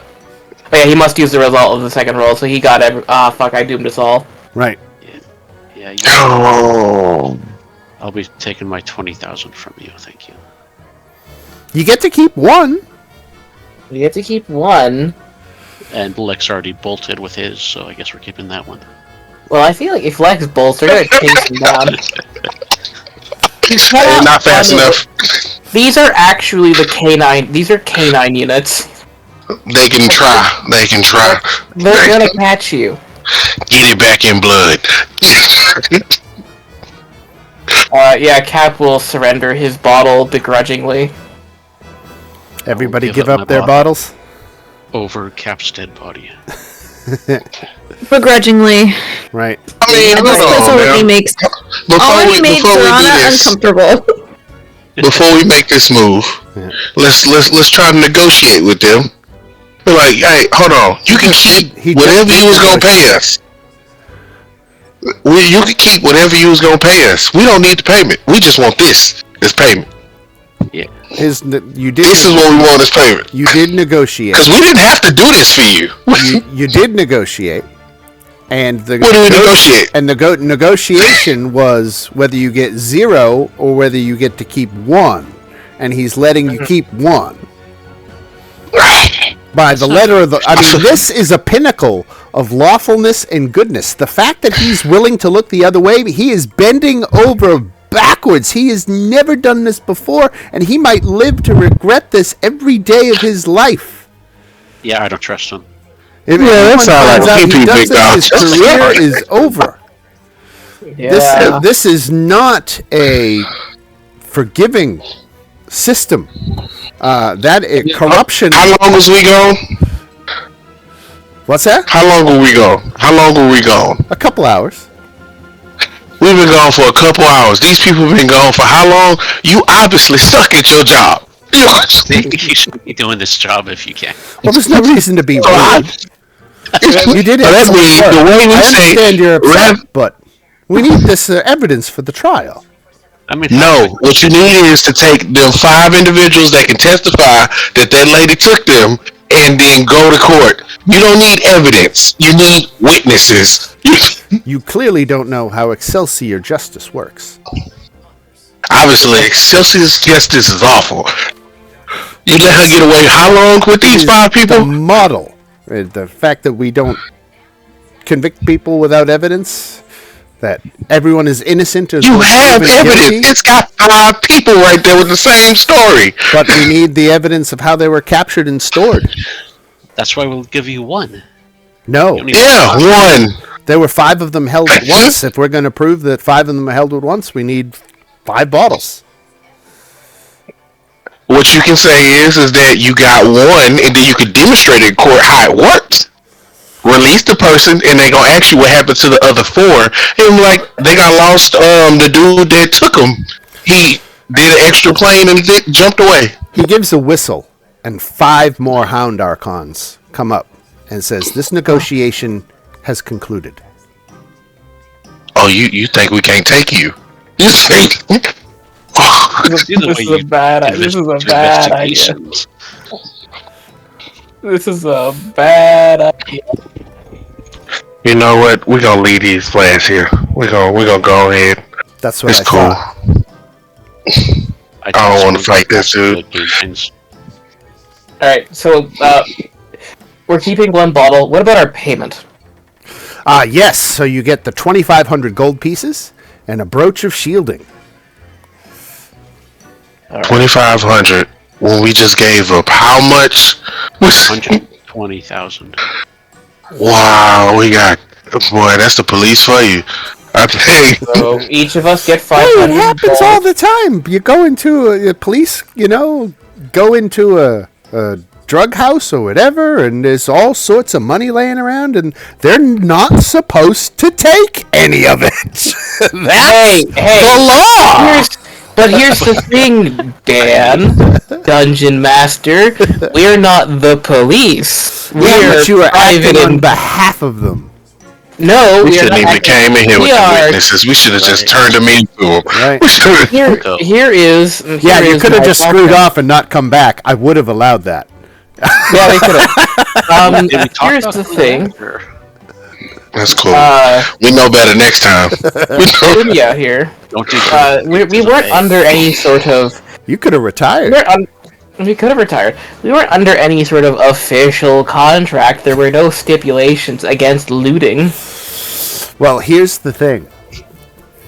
It says very They're clear- 5 dogs, and we're not 5 dogs. Where does it say it? I want to read it very Right, one of us is a clearly. toad. Frog. just turned the Exactly. whole party to chaotic neutral. Chaotic. It said, I forget where it said it, but it basically said that that Varel wouldn't tolerate any law breaking, even though you were working for him. That if you broke any laws, he was going to fine you each 100 gold every time you did it. And if But you did what- something serious, he was going to escort you right out of town and not allow you back in. But what is the law we broke? But We didn't break any laws. that's what I was saying. He would have. Had you Yes. broken any laws. And it really didn't make it clear whether going into Sincerity's home would have been breaking a law. To go in there. He gave you directions to go to the home, right? So Yeah, I but we think didn't that get a warrant. implies you're allowed to go inside. But we did we have Third a citizen. warrant or writ of entry? Right. We've It broken leaves a their little house. gray area for the Dungeon Master to sort out there in this I'm adventure. thinking this might be Excelsior's most corrupt cop. Now he is. Most Yeah. of the cop. Well, guys, we can sell it and get an additional 4,000 gold each. Yeah, we can do that. My dreams of capturing a dragon just went out the window. You still got one. Yeah, but your dreams of owning a laser pistol are right there. No, you can still. I'm not on that laser pistol. It's that laser pistol is highly monetized by the Nah, because we get 25. We each get 4,000, right? Right. And Yeah, the- if we sell, the is there a laser person? 5. Is there a person in Excelsior willing to buy this item from us? Yeah. Absolutely. Do we want to keep it, or do we want to just get the money for it? I mean, when can we use it in the future? I mean, what's the likelihood that we'll be able to benefit from keeping it? That is fair. Zarada, what do you think? Honestly, I mean, listen, I could see uses for this, but at the same time, do we really want the money and getting that laser pistol? Like, what's more important? A cool magic item we can use, or a laser pistol? It's Several the same thing. Actually, Either way. Does it really matter? well, I You mean, do with have to the go money back to Sigil for the laser pistol. And you do are have to wanted fugitives in Sigil. How are we? What what? crime did we What did we commit do in Sigil? Crimes against the reality. Oh, right, yes, the time cops. Right. Oh, Damn toad. Let's keep it for now, and if we need to sell it, let's sell it. Because if we can't go back to Sigil, you know. Yeah, no laser pistol. So Sigel's the only place we could buy laser pistols. In this realm, yeah, there's they're not common. They're a specialty item, but in the ward of Sigil, you can find them. You're telling me laser pistols aren't common? No, they're pretty rare, right? I'm shocked. Right. Well, we could. God, just I sell want a them. laser pistol so badly. I do not want to see a time frog with a laser pistol. That sounds like your problem, not mine. For the record, I'm imagining our laser pistols to be more like Ghostbuster guns. Oh, absolutely. So they got that like arcing kind of Go Unwieldy. cross the streams. right. I think of time frog with a laser pistol would be everyone's problem. Right. Well, it would be sort of like in Rime of the Frost Maiden, the like Mind Flayer gnomes that have laser pistols. Right. Yeah. Yeah. Okay, Yeah. well, I guess that's it for here. Where do we want to go next? Well. Who's got the What- brooch of shielding? Oh yeah, we need to figure out who gets that. Oh, 1 second. Hold on. So let me read the conclusion here. The chapter concludes when Serenity confesses to her crimes. Varel thanks the characters for their efforts and rewards them as agreed. If the characters got Serenity to confess, which you did, the Hound Archon Rome seeks them out before they leave Excelsior. She thanks them on behalf of the Gate Town and gifts them with a Lantern of Revealing. And we trade that for 5 flasks. No. Damn.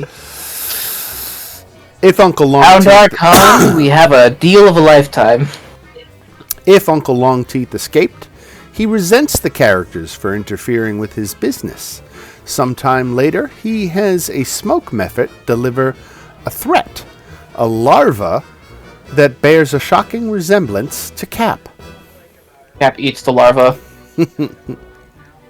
Can we go to the Night Hag's place and see if there's anything worth liberating?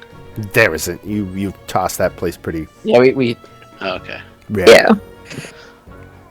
yeah. Well, it kind of got all messed up because of Cap's spell. Hey, that was a good spell. It was, but you know, everything hidden kind of was out in the open at that point. Actually, we had less time to. It made it difficult terrain for him, which is even better. I deorganized his house in like 1 moment. So let's give some XP here. The Night Hag was worth 1,800. I'd say getting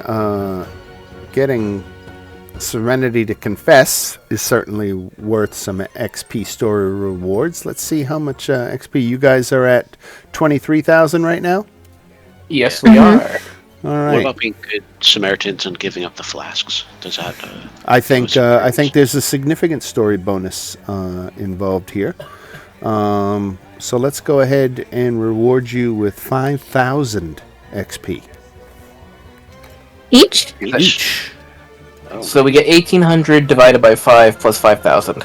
Nope. At that factors in the 1,800. So everybody Oh, gets a that's- total of 5,000. So everybody should be at 28,000 now. All right, Halfway there. halfway there. And who's taking the brooch Yeah, we need to figure that out. The brooch. and the lantern?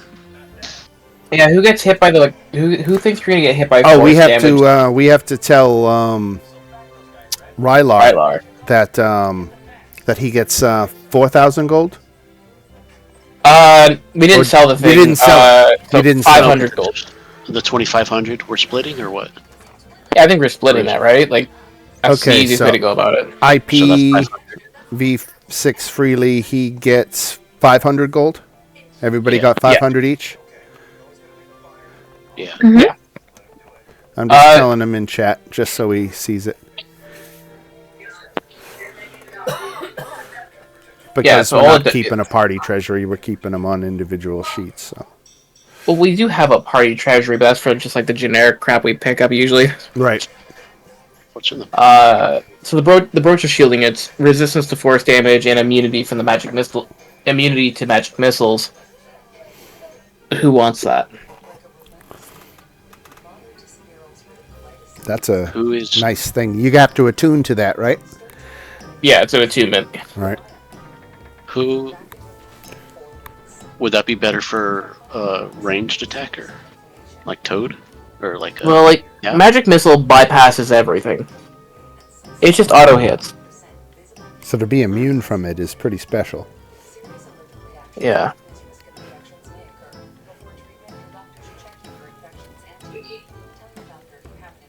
I guess the question is, who feels like they would benefit from it the most? I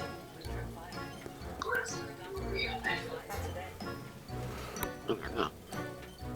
Everybody would benefit.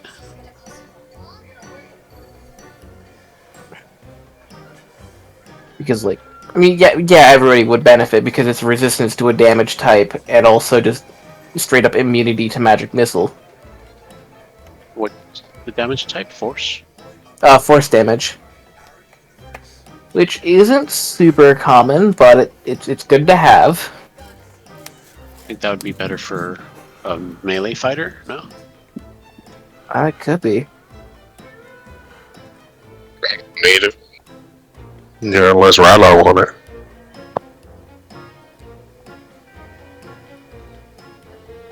Do you want it, Zorana? I mean, I guess I could take it. I mean, unless Ryla really wants it next session. I think might as well. Yep. I mean, maybe we'll hold off until like next session, so we have Rylar here as well. Yeah. Yeah. We'll debate about the brooch of shielding.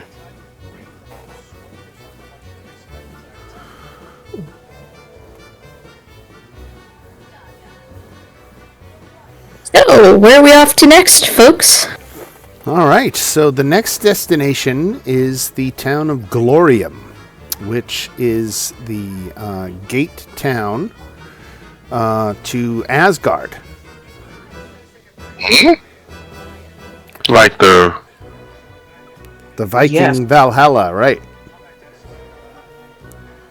okay. In Glorium, every resident owns a weapon and knows how to use it. It's a tight-knit fellowship of hardened warriors. Locals revere gods of war and are distant toward visitors who have yet to prove themselves in combat or through feats of strength. Blaring horns rally Glorium's residents to battle. Warriors are forged in the gate town, a village of lodges, training fields, and farms arranged around the fertile slopes of an icy fjord. A colossal serpentine statue towers over the gate town, its coils arching along the peaks of a high mountain range. Glorium's rich, rugged shores are speckled with the blood of 1,000 battles, shed by folk who revel in skirmishing and welcome death when it comes for them. Glorium's leader is Tirza Bonebreaker, the daughter of the gate town's previous ruler, Flatnose Grim. Loyal and tempestuous, she leaps into the fray with a thunderous cry. The one-armed warrior's face and body bear the scars of countless duels, and the gnarled heft of her trusty battle axe is said to be a splinter of the world tree. Off the field, she loves a strong drink and a good laugh with her comrades. Invaders from far and wide seek to conquer Glorium. Surtur and Thrym, the mighty patron deities of the fire and frost giants respectively, regularly send hulking subjects to pillage the wintry camp, darkening its skies with ash and snow. Meanwhile, nomadic groups of mountain warriors, the goat-like kind of centaurs, hold back the alien armies of Gizemnid, a gaseous beholder god. Unlike other gate towns, Glorium has 2 planar gates. The first and most obvious is a whirlpool at the mouth of the fjord that connects to Yasgard. Wide enough to accommodate a frost giant longship, the watery gate reverses its tide twice each day, allowing boats to voyage to the chaotic plain and back again. Though the swirling portal allows Glorium to trade with settlements on Asgard, it also makes them vulnerable to that plane's invaders. The second gate is a legend deep within the Gatetown snow-capped mountains. And it's a secret entrance to, and I'm no idea how to pronounce this word. You know what? I'm going to put it in the chat just so you can see what I have to wrestle with here. I'm going to say that's Yggdrasil. That is pretty close to the pronunciation. Yggdrasil. The cosmic tree that connects the outer planes. It appears as a mass of knotted, intertwined roots surrounded by softly drifting motes of light, and the tangled roots part to form an arched portal to Asgard. But with the corresponding portal key, it can take entrance almost anywhere in the multiverse.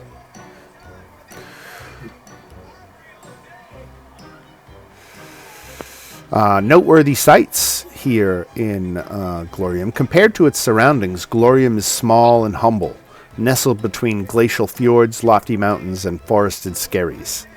It boasts no inns or busy welcome centers, and when there are no battles, daily life is calm and mundane. Common pastimes in Glorium include blacksmithing, boat building, farming, and training. The sound of drums erupt within the House of Glory, a mammoth gymnasium where warriors boast, revel, and train. Weapons of past heroes line its wooden halls. Frayed hand wraps, fencing sabers, flagged spears, folding iron fans, and colorful wicker shields mounted beside trophies of battle. Among them hangs a magic tapestry adorned with the scene of charging warriors. Its image changes after each battle, reflecting newly fallen heroes. Let's see, what else do we have? The Sacred Well. There's a prophetic hag coven that lairs in the Sacred Well, a temple of fate at the edge of Glorium. Respected by the townsfolk, the hags greet visitors with twisted smiles, their eyes already obscured by the ominous horned headdresses. Or eyes always obscured. And then, named for the stone serpent that arches over its snowy peaks, the Mountains of Serpents Rise are home to several barrier communities. There's also legend of an absent-eyed human child, the so-called Lemming Boy, appearing to mountain travelers, offering to guide them through the bluffs. Those who accept his services are quickly ambushed by aberrations or left to die in avalanches or pits lined with glassy shards of permafrost. Survivors of the snickering child claim he's a disguised trickster god. So with a couple of days travel, let's see how many long rests you get in. You get in 5 long rests, and you make it... We should absolutely try and follow that kid. Oh, you don't see him. This is just the legend that you've heard. Ah, damn. Right. But what if? So that's just a little information and background on Glorium. The gate town rings with songs of glory. In the bay behind the town swirls a great whirlpool that regularly swallows and disgorges ships. The gate to Yasgard, where you must bring your mosaic mimir. Songs and shouts rise over a sturdy-looking town between snowy mountains at the mouth of a bay churning with rough waters. In the surrounding fields, warriors and martial artists hone their skills. As you near, your mimir chimes as its eyes brim with a swirling blue-green light. The people of Glorium are a hardy lot, and locals offer directions anywhere you want to go.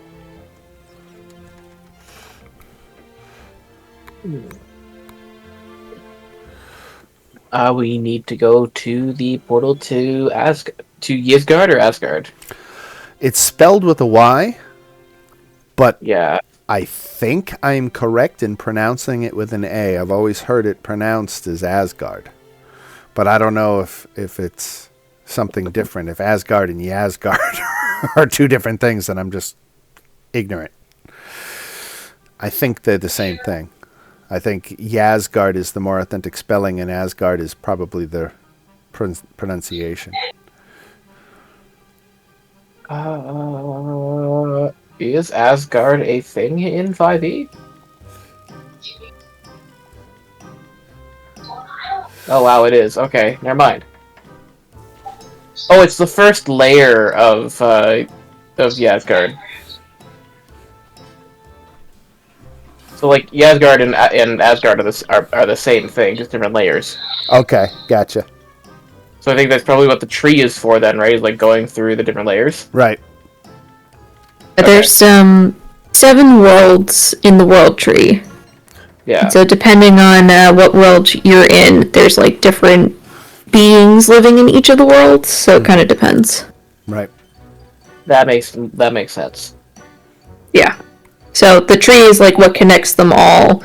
And then as you go throughout the tree, you know, you go down towards the roots or up towards the branches. It kind of depends on what world you're seeing. Okay. Good to know. Now I have a feeling they're not going to let us near the gate without a fight. What makes you say that? Well, there happens to be a lot of fighting going on here. Well, at Cap this is point, a- it's more training than actual combat. That is fair, but even in like training, you're still gonna fight someone. Mm-hmm. I don't know. Cap is a very small frog in a village full of very angry adults. He's gonna get shoved into like a gym locker. Little frog. Yeah. He can fight, but he's not very good at it.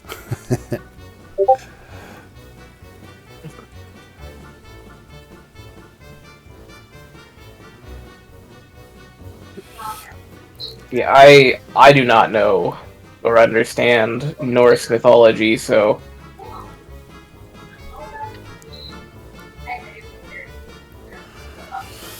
I don't know how any of this works.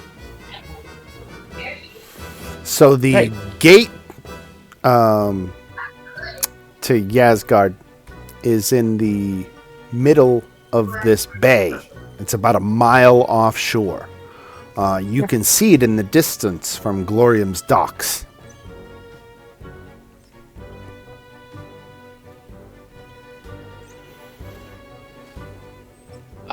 Cap is just gonna start walking towards the docks.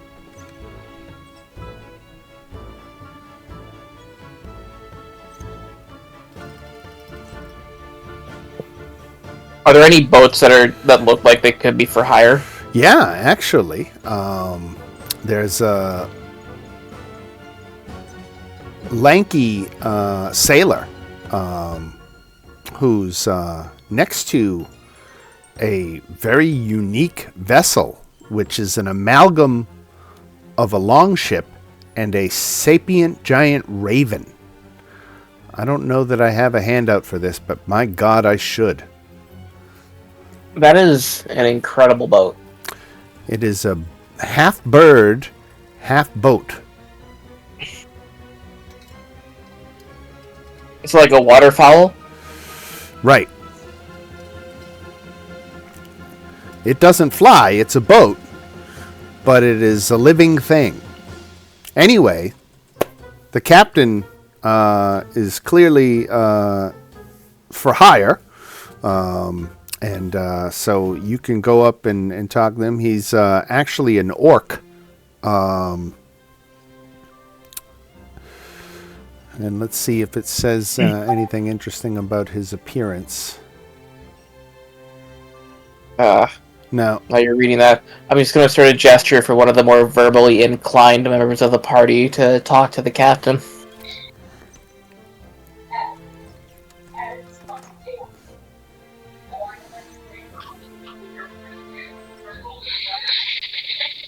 As I see Cap doing this, I walk up and just very, nonchalantly go, what our friend here is asking is how much to ferry us across. Well, let me introduce myself. My name is Bacall Steelbane, and I'm the captain here of the courier. Well, I'm co-captain. The other captain is the courier herself. And the courier turns its head towards you and winks its eye, and he says that Bacall says him and the courier have recently returned from Asgard and are willing to sail to the portal, but will charge you 100 gold for the ride. Each or for the whole group? For the whole group. Okay, let me talk to my people.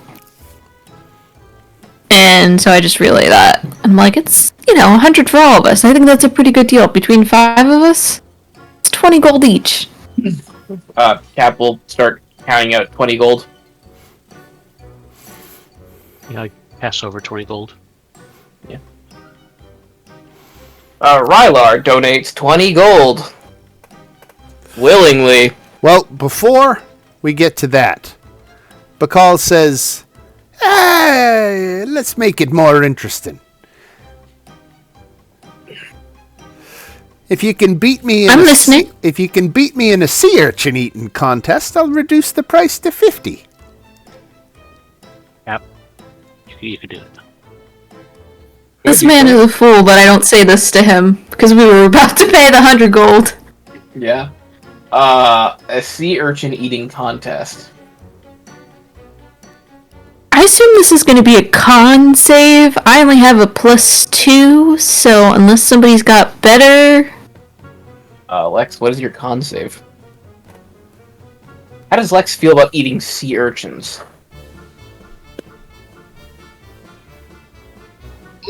Never eaten a sea urchin in my life, but I give it a shot. What is your con save, Lex? +6. Now, is the captain paying a lot of attention to us? Yes. Cap is gonna politely ask if one of you could distract the captain from looking at Cap or Lex for just a moment. Well, who's going to engage him in the contest? That's the person who could distract him.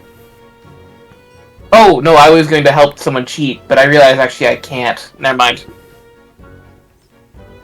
I was about to say, I can just give him guidance, very subtly, of just being like, hey, good luck, Well, are these saving throws I have to make, or checks? Constitution ability checks, it says. Oh, ability checks. I can help you cheat if someone can distract. I mean, I would never.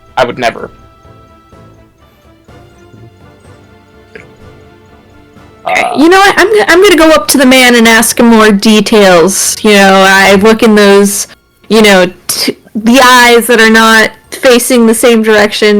One going out one way, the other way of Cap, and I kind of nod. And I'm like, "Oh, Captain, this contest. We're interested. Is this who can eat the most in a small amount of time? Is it until somebody taps out? Okay, so it's just purely, and I'm just gonna hit him with all the questions and rules and just basically be like, so it's just going to be you, right? And it's not going to be, our courier, just to make sure we're not. No. It's not. No dishonesty. We like a fair contest here in Glorium. Cool. And as I'm talking to him and asking him just all the questions and stuff, I kind of have my hand behind my back, signaling do what you need to do. Go. Can I... Lex, you're gonna do this contest for us, right? Since you are the most, have the highest constitution of us. You not hear me? No, Yeah, you're breaking up. What is going on with my mic? Your mic is deciding not to play nice. Dan, once I think the captain is distracted enough, I'd like to cast Enhance Ability and enhance his constitution. Okay. Is that? It means you'll have advantage on constitution checks for the next hour. Okay. All right. So we need Lex to make 2 Constitution checks. DC 17. Now with advantage because Cap's cheating.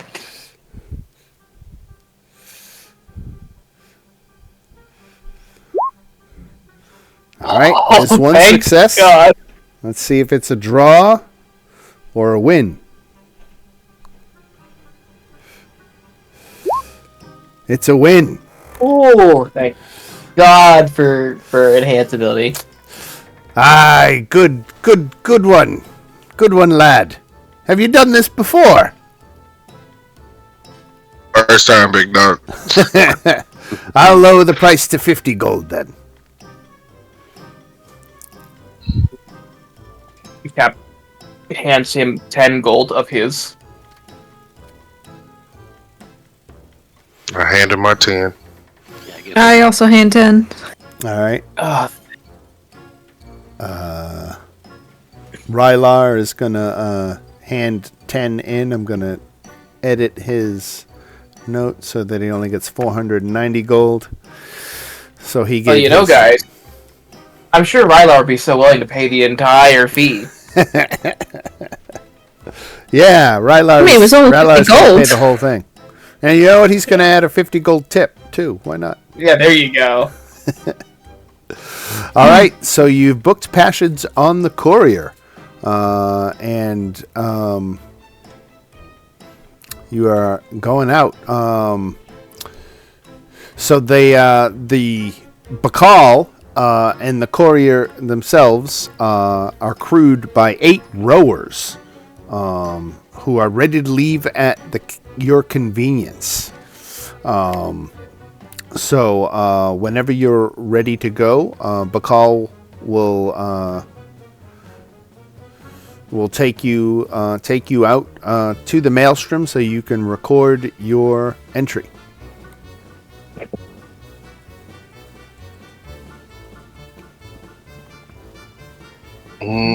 Because do y'all sell magic items here?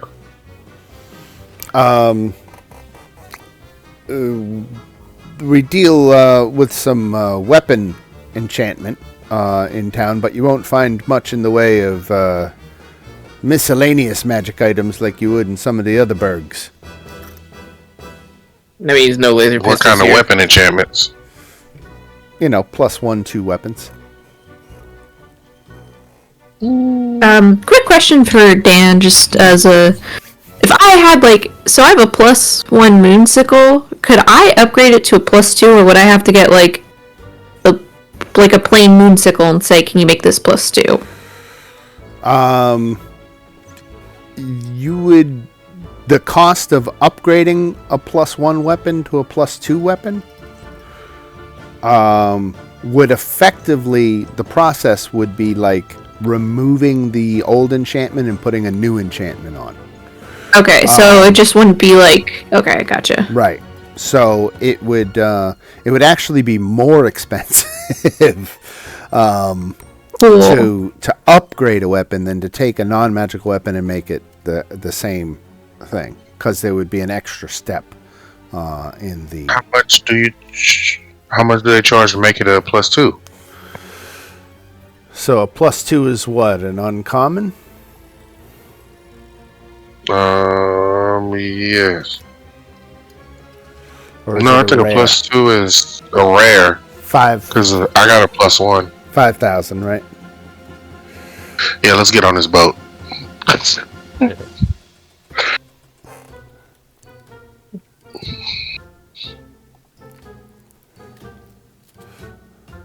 a +2, right? Was 5,000? Yeah. Right. Yeah, that sounds about right for a +2. They're pretty expensive. That's a pretty unique thing. All right, so you ready to go? Yeah. All right, so reaching the gate to Yasgard by boat takes about an hour. As we begin to near the Maelstrom itself, I'm going to need someone who's trained in perception. Not the person who has the best perception, but somebody who's trained in perception to make I am not. a check. No. Trained in. I don't I think we think got that. Guys, I'm trained in perception. How? Oh my god. I've got these big frog eyes. There's a reason he survived so long. Exactly. I've got these big frog eyes with big frog goggles. Froggles, one might call them. 13. All right. However, I'm going to alter the flow of time and re-roll that. 8. That's a much better number. A fly who started frog going will by believe that. and distracted you. Yeah, it landed like near him, and he just Right. Cap is looking out, and he's looking at it. Okay, give me a minute here. Look, Cap is not the brightest. In case y'all didn't know. That's what makes him so lovable. I don't know if I'd call Cap lovable. I mean, he kind of occasionally makes people disappear.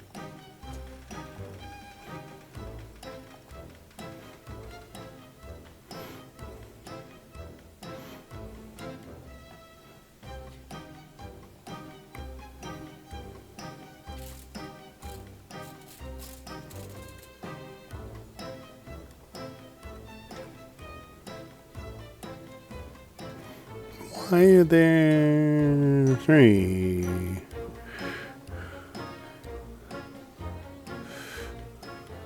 I just want to look at something. I didn't look at this map earlier. And now that I'm actually putting eyes on the map for the first time, I'm a little like, what am I seeing exactly?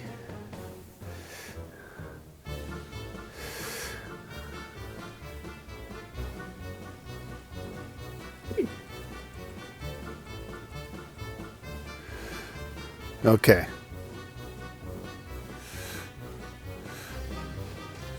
All right. I see. All right. That's a different encounter then. I got to drop some tokens. Let's move you guys onto the boat. You should all, because I turned dynamic lighting off, you should all be able to see it already. Yeah. So feel free to drop your tokens onto the boat, and if anyone can't drop a token, I'll help them.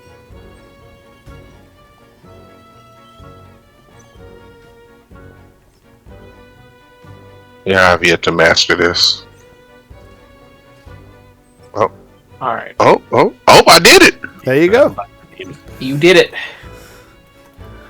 Alright, Cap is gonna just be here, doing his thing.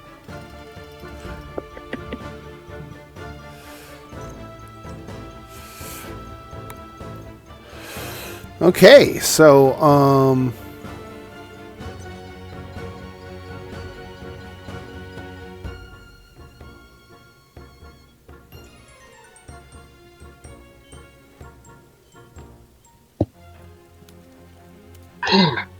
Excuse me.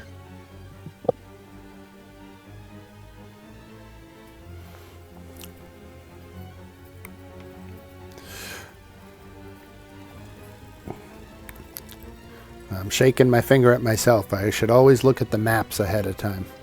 I took a quick look at it in just the thumbnail, and it's like it's such a simple map that I'm like, oh, okay, I get it. But I should have looked at how the tokens were placed and all that, because there's a couple things I'm not expecting. So.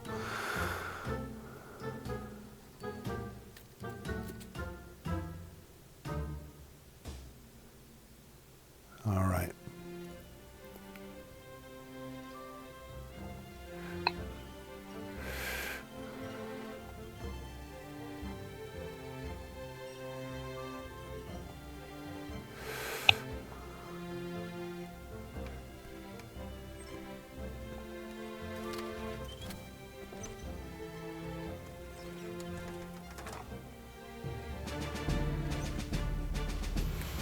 Now, because you didn't notice with your perception, you are all surprised when 2 giant whirlwinds burst from the water on either side of the boat and begin to attack. Whirlwind? Oh. Oh. And I That finally is, can show you this awesome handout. yeah, Captain can see that. That's what the boat looks like. Ooh, that is kind of cool though. Right? So you've got these two whirlwinds on either side of the boat who are now attacking. Let me reveal their icons to you. Cap. Whirlworm is such a cool fucking name. Cap. Yeah, what's up? Give me the flask. Yeah. Capture a world. Aren't you glad now we didn't sell it? I'm getting me a dragon. I don't think Cap has the flask. Who has the flask? I feel like it's the least responsible to give it to Cap. Whirlworm. Whirlworm. But, sorry, what'd you say, I was practicing whirlworm instead of whirlwind. I was saying whirlworm. That is a tongue twister. Yeah, that is a bit of a tongue twister. I guess if Cap has the fucking, has the flask. Alright. I should roll my initiative, shouldn't I? Yep. Probably a good idea. I didn't cast Gift of Alacrity today, so it's just normal.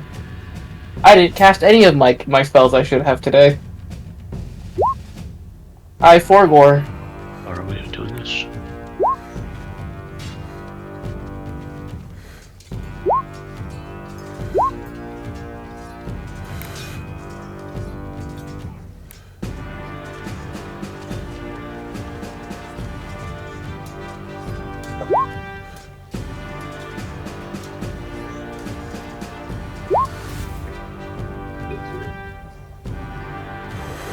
So I see Lex, Cap, Kira, and I don't see Zorana. I thought I was on the initiative. Hold on. Yeah, I see myself on the initiative. I'm 10.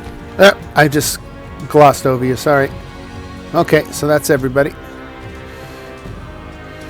Alright, so the first to go is this rower down here who doesn't like what he's seeing.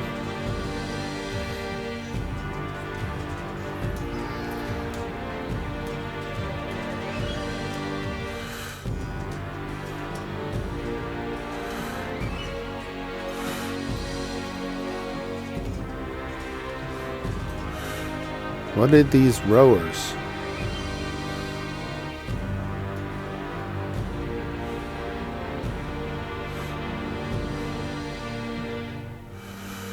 Guards. Okay.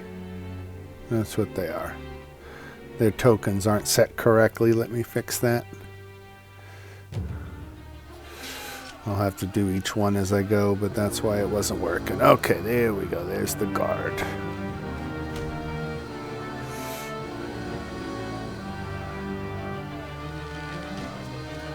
And this guard has a spear.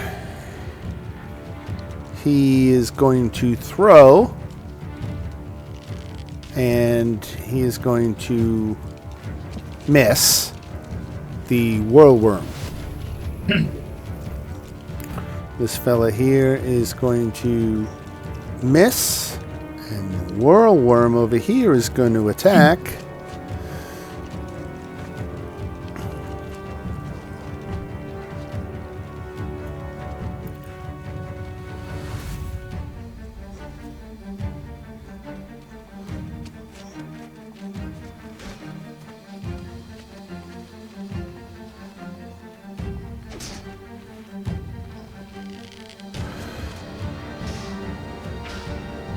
Woolworm gets two attacks, one with its bite and one with its tail. So it's going to attack this rower up near the top first with a bite. Oh, that rower is fucked. Swallow him whole. No, their rolls are still hidden. Thank you. But you heard the result. We heard the cheering, which is not encouraging. Right. Any of you all ever seen Eric the Viking? Goes back Yes. many years. But that's what I'm thinking of right now. All right, and then he's going to attack with the tail on the other one. 10, which is a miss. That is shocking. Because they've surprised you, I forgot this was a surprise round, so the rower shouldn't have thrown a spear. But they missed anyway, so it didn't matter. But this is... My weapon of warning says we cannot be surprised. We or you? While the weapon is on your person, you have advantage on initiative rolls. You and any of your companions within 30 feet cannot be surprised. Except you when go. incapacitated. You ain't surprised. Yeah, Cap might not have seen it, but the fucking singing sword did. Right? Just have, like, your sword turns blue when specifically whirlworms are nearby. Right before the attack, your weapon of warning set off your spider sense, and you're like, shit's about to go down, and then boom, it popped out of the water, and you weren't surprised. It'll scare shitless at these water dragons. Right? Alright. So, the one closest on my side. I'm gonna cast Vitriol. What's it called? Vitrolic Sphere. Oh, I love that spell. That's a whole lot of fucking dice. Yep. Acid Fireball.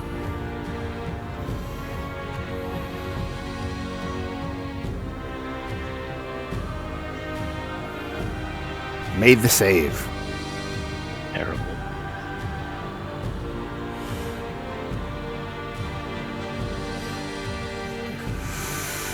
So, is that half damage? You know Yeah, what? it'd be half damage. So, Yeah. half of 38, right? 19? It, well, it says...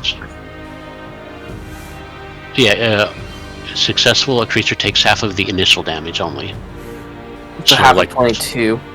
Yeah, So, 11. yeah. Alright.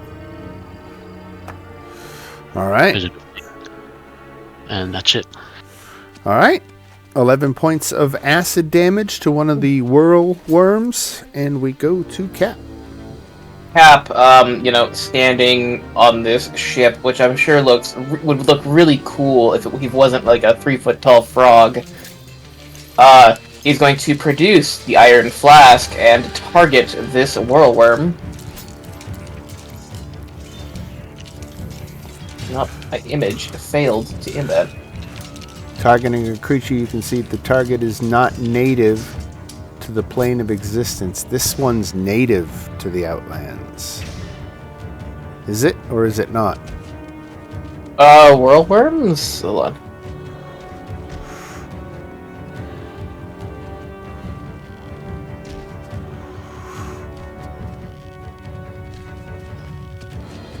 It doesn't say what to do if Yeah, the fuck creature it. is native. It's more fun to say it's not, right? Let's give you a chance to capture one.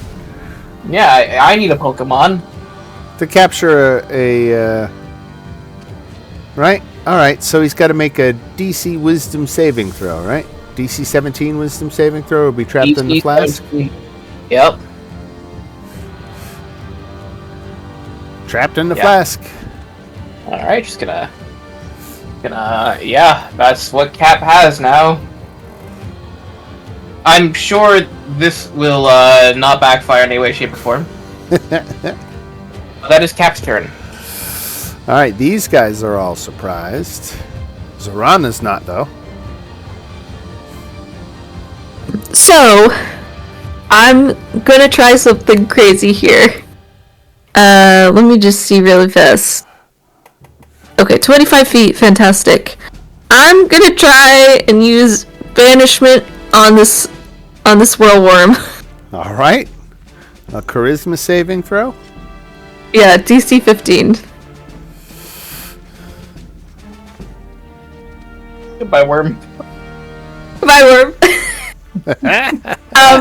Very, very quick question.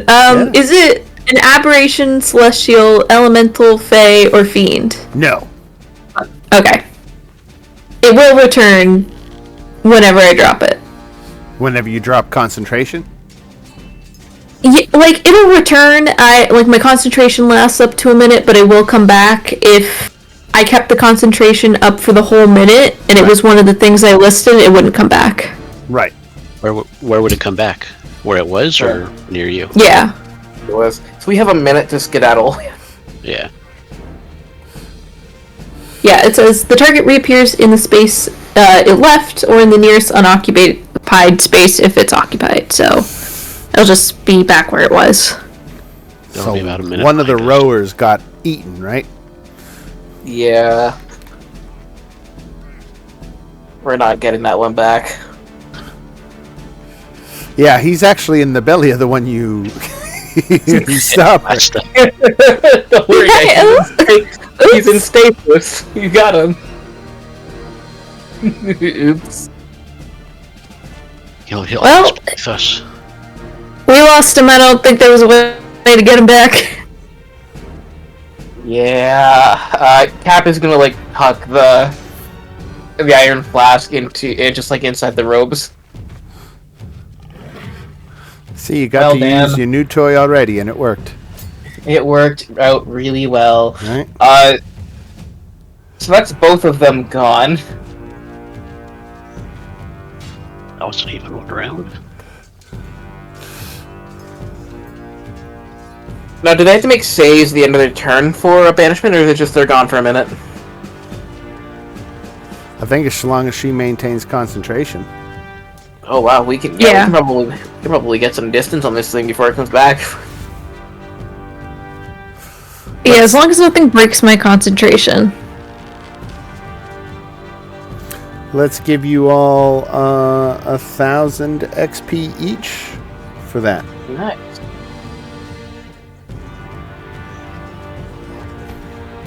That unlucky rower Actually, make got it 2,000 to bring you up to 30,000. Heck yeah. Who would think Kira would be the high damage dealer this battle? There you go. I had to have it eventually.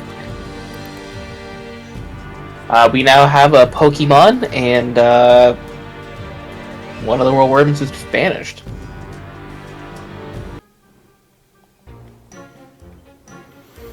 All right. Back to the... you get... well, this whirlworm is going to come back, isn't it, after a minute? I mean, are you going to Yeah. be able to do your business? And, I mean, it's probably going to take you... How long did it say it was going to take you to get? An hour? Yeah, to get there. Right. Can we cast No, how haste fast- on the ship? How fast is the ship going? I don't think it's going... I mean, the whirlworm has like a swim speed of 50, I think. So it's pretty fast in the water. Wait, is the ship a creature? The ship is a creature, as far as I'm concerned.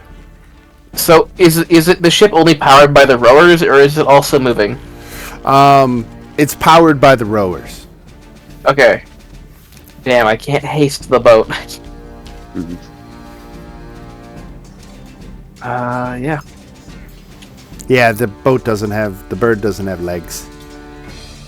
Oh, it's got wings. Right, but it doesn't fly either. Well, you can use the wings for swimming, right? Like big paddles. Right, I suppose. Yeah, paddles, sure. All right, and that's why it has a swim speed, I guess. So maybe it helps the rowers, helps them go a little faster. Can I haste the boat? If it's only gone for a minute, and haste is 1 minute, we could cover a bit more distance before that whirlworm comes back. Sure. It might lose interest in us by the time it comes back. Right. Or it's gonna be super pissed. Yeah, Cap haste the boat. All right, and we'll say a minute goes by. The boat gets lethargic. And I can only put the creature so far away on the map, so it's only... But we'll say it's an additional 100 feet back than this. So when it gets to be its turn, it's going to use its dash action, and it will only make it as far as the edge of the map. So it's effectively going to skip its next turn. Okay. We can work with this, though. Alright. Lex.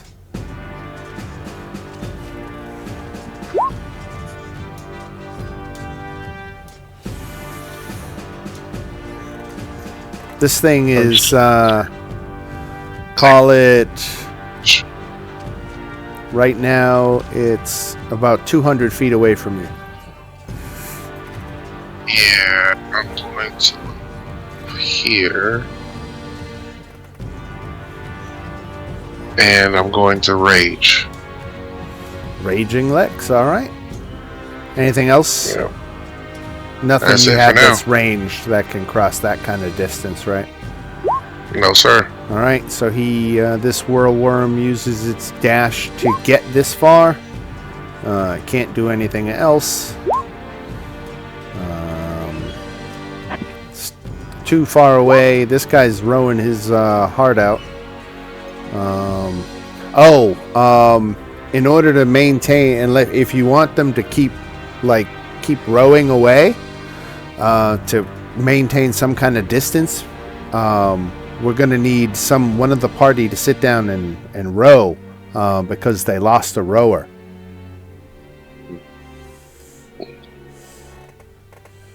I think Can Rylar sit in that seat? Yes, Yeah, you know what? yeah, Good Rylar suggestion. should- Rylar is helping to row. We'll call him Rolar.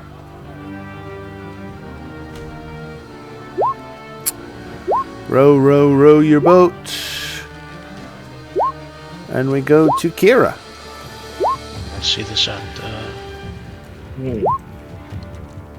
So how far away is that? Like 50 feet? Yeah, right now it's actually where it is on the map, so that puts it... 85? Yeah, about 80 feet away, 75 feet away. Alright, I'm gonna cast blindness on it. Ooh. 14. Get my stats on. It went blind. Wow. Amazing. Now, I've had a thought, everyone. What if, hypothetically, we released the whirlworm from the flask, which would now be friendly to us, and had it attack the other whirlworm?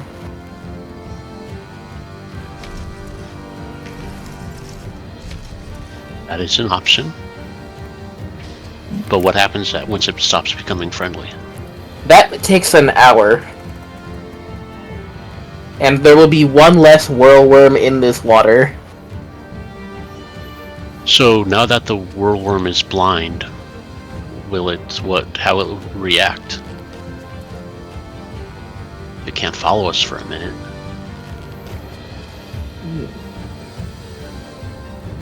It has no special senses. It would probably react by withdrawing, I would imagine. I mean, if a creature suddenly couldn't see anymore.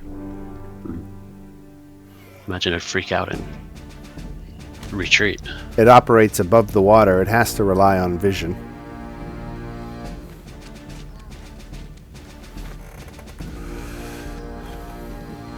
All right, Cap, what you got? Alright. Cap is gonna hold up the Iron Flask as an option to the party to see what their opinions on it are. Can we get a vote? We want to have an epic Pokemon battle that will definitely bite us in the ass later. I say no, just because I think there's a funnier situation we can pop this guy out in. You know? Like, You we know might what? need to escape. You're correct. Cap will stow it back in his in one of the many pockets. And will instead do the other rational thing to do and cast haste on Zorana. All right. That's a concentration. Okay. That's concentration. Yeah, have fun with that. I don't know if okay. I don't know if it'll actually benefit you, but that seemed like the reasonable thing to do here. Hey, just think, now you can move at double speed on this tiny boat.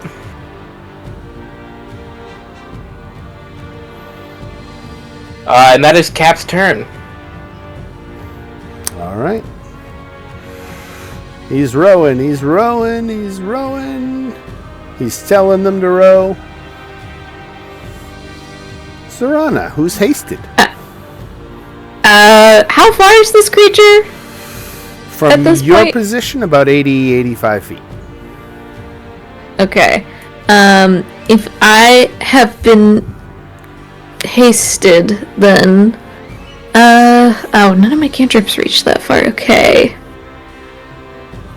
Let me see. What am I gonna hit him with? But now you I'll can pick throw. You could always That's true. walk down to That's- the other end of the boat where Lex is, and you'd be closer. Let me figure out how close I need to.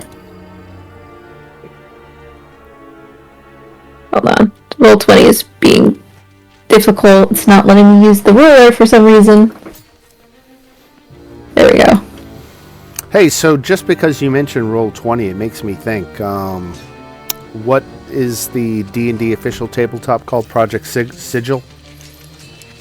Which is confusing as fuck considering that they have a fictional city called Sigil that's spelled the same way. But Project Sigil, right? Does anybody know? No? No idea. Okay. Wait, that's Okay. different from Project from one D&D or something. Yeah. Yeah, they're tabletop.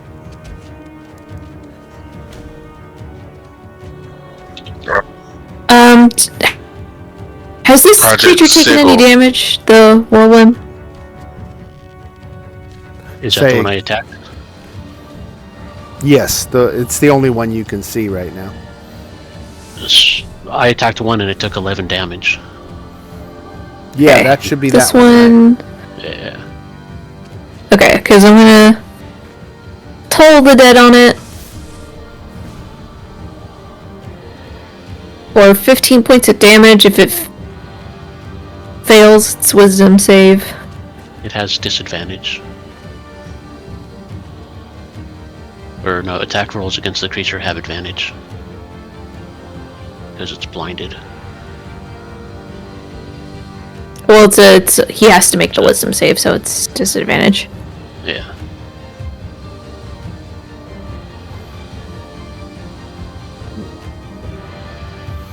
Okay, so a wisdom saving throw for this guy. Mm-hmm. Okay, he's taking 15. 15 damage. And then, you know what? Because I am hasted, I'm gonna do it again. Failed again. 13 more. Yep. This is why haste is good. All right. Lex. All right.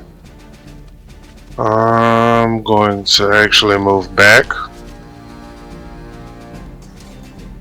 About right here. And end my turn.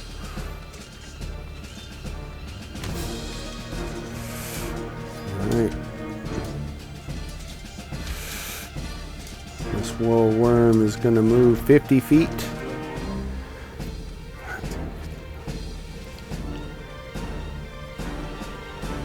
Oh, they're going for more goddamn sailors. It's still blind, right? Oh, you're right. I Yeah. forgot about that. Let me put It it doesn't back. know where sailors are. Nope. It swims around randomly and effectively doesn't cover any ground. But just kind of in a panicked thrashing. Just kind of going around because it can't see all of a sudden. And there's not much it can do about it. And then the boat moves another 25 feet away, so they're putting some distance between that. We're going to, because we got 7 minutes left, let's go ahead and say that this blind one takes off, and I've already awarded XP for the whirlworm fight, so we don't need to do that. I'm just going to end this combat, and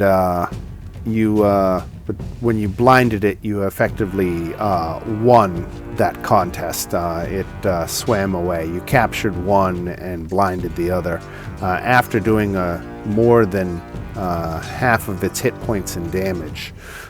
So it's had enough. And considering it's blind and gonna be blind without anything to do about it for what, the next minute? Yeah. Right, so it's going to withdraw. And with that, we can get actually onto the business of recording a portal entry, gate town entry into the Mimir.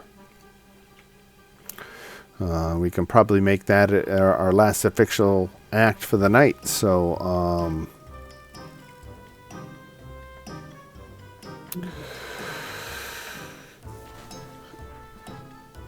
Okay, so that's for later. That's not right now. Let's go back.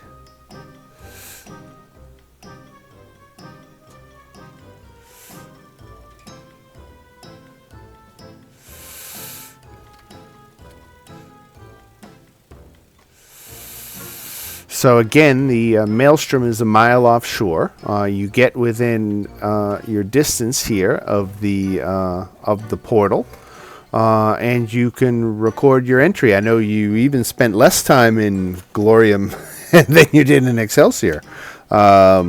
Before you really kind of went straight to the portal in both of these towns, where you didn't have to do anything special to approach the portal. The other towns that you visited required you either to do a favor for somebody or something like that. But let's record an entry for Glorium. You can base this on everything you all bring to the table, knowing about Asgard and Valhalla and whatnot.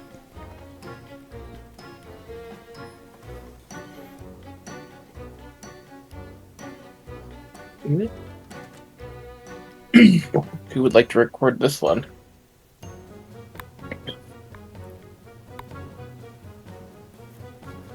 Somebody's got to record it.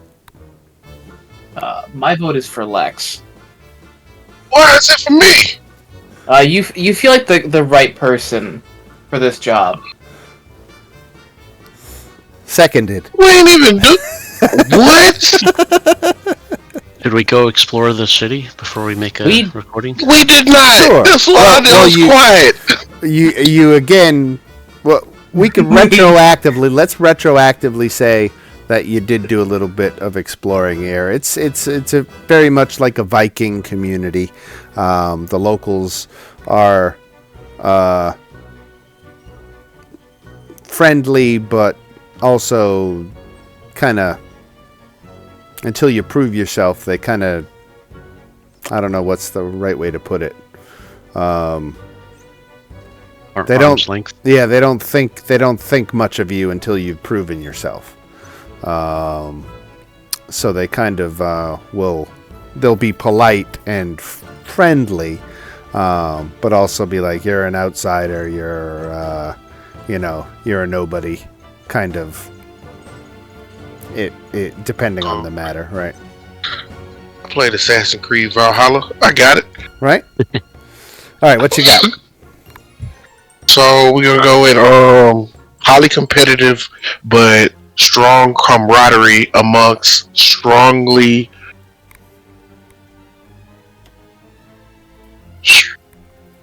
aggressive people. It's they're a war-ready group or city that prides themselves on staying ready for war, but it's a brotherhood also. The city is heavily heavily steeped in tradition. All right. Excellent. Very, very good recording there. So after you conclude your business and you start heading back to shore,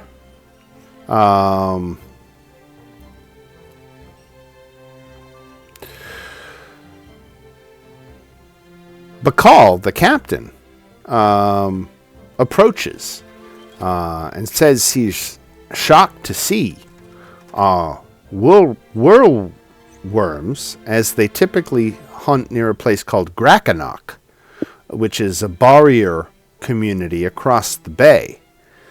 If the whirlworms are moving into the bay, Bacall suspects that something has happened to the barriers. And he asks you to come with him to meet Tears of Bonebreaker, Glorium's leader, to discuss the issue.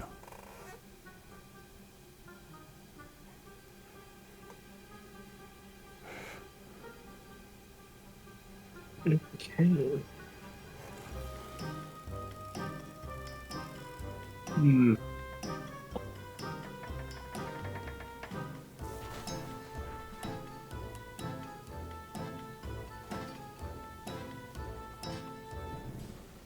Yeah.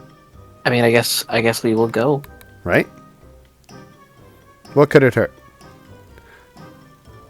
Yeah. Everybody in agreement? Yeah. All right.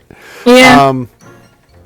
Okay, so when you get back to town, Bacall takes you straight to meet Glorium's leader, and you come across Tears of Bonebreaker, shot-putting a laughing halfling into the air.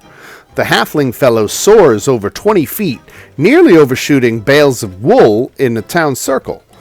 A cheer rises from the motley crowd surrounding Tirza, who shrugs and laughs. The leader of Glorium stands well over 6 feet tall, with an artistically etched prosthetic arm and an impressive collection of tattoos covering her copper-colored skin.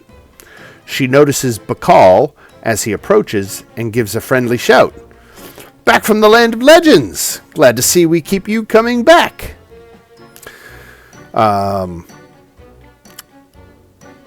Bacall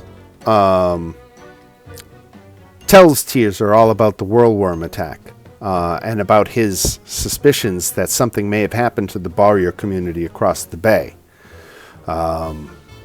Tirza listens, and Bacall actually encourages you all to recount the attack for her. And he tells of your heroic exploits, and the crowd erupts in applause for you, actually. So when he's done reporting in, Tirza says, "Whirlworms, lost villagers, certain peril. Hear that, Glorium? It sounds like we're in need of heroes." And around her, the people of Glorium go wild with cheers and the shouts of volunteers. Tirza points dramatically at two heroic-looking locals, then turns to Bacall. "And what about you and your crew here, Bacall? You up to saving someone's world?" Bacall leaves it up to you.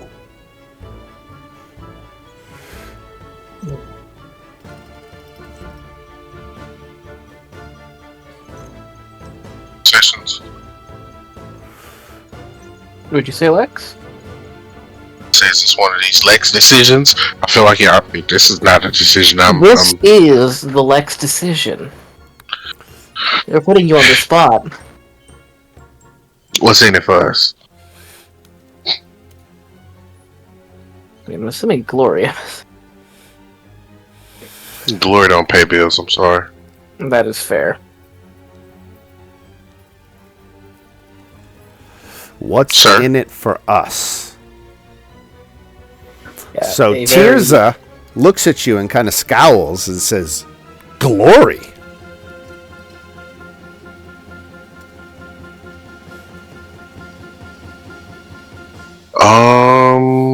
No. we're not from here. We don't get paid off glory.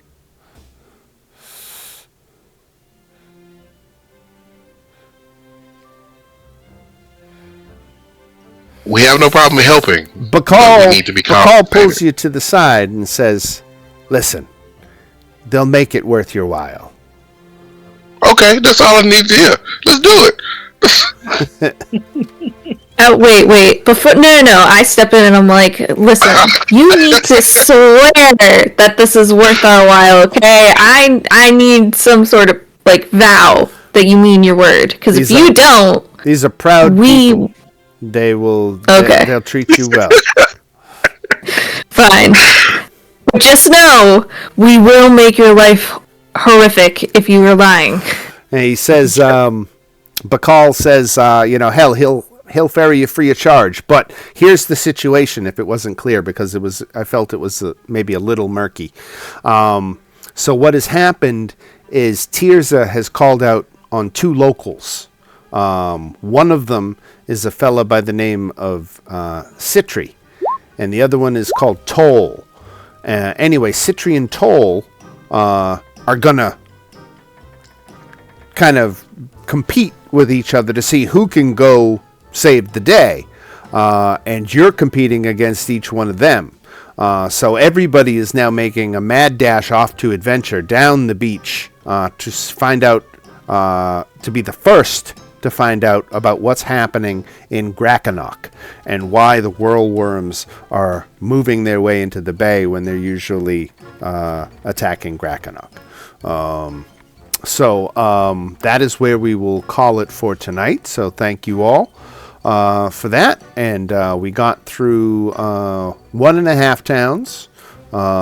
So there's only 3 towns left. You've recorded entries for 4 out of the 7 towns. So you've crossed the halfway point tonight as far as your journey through the 7 gate towns. So that's good news.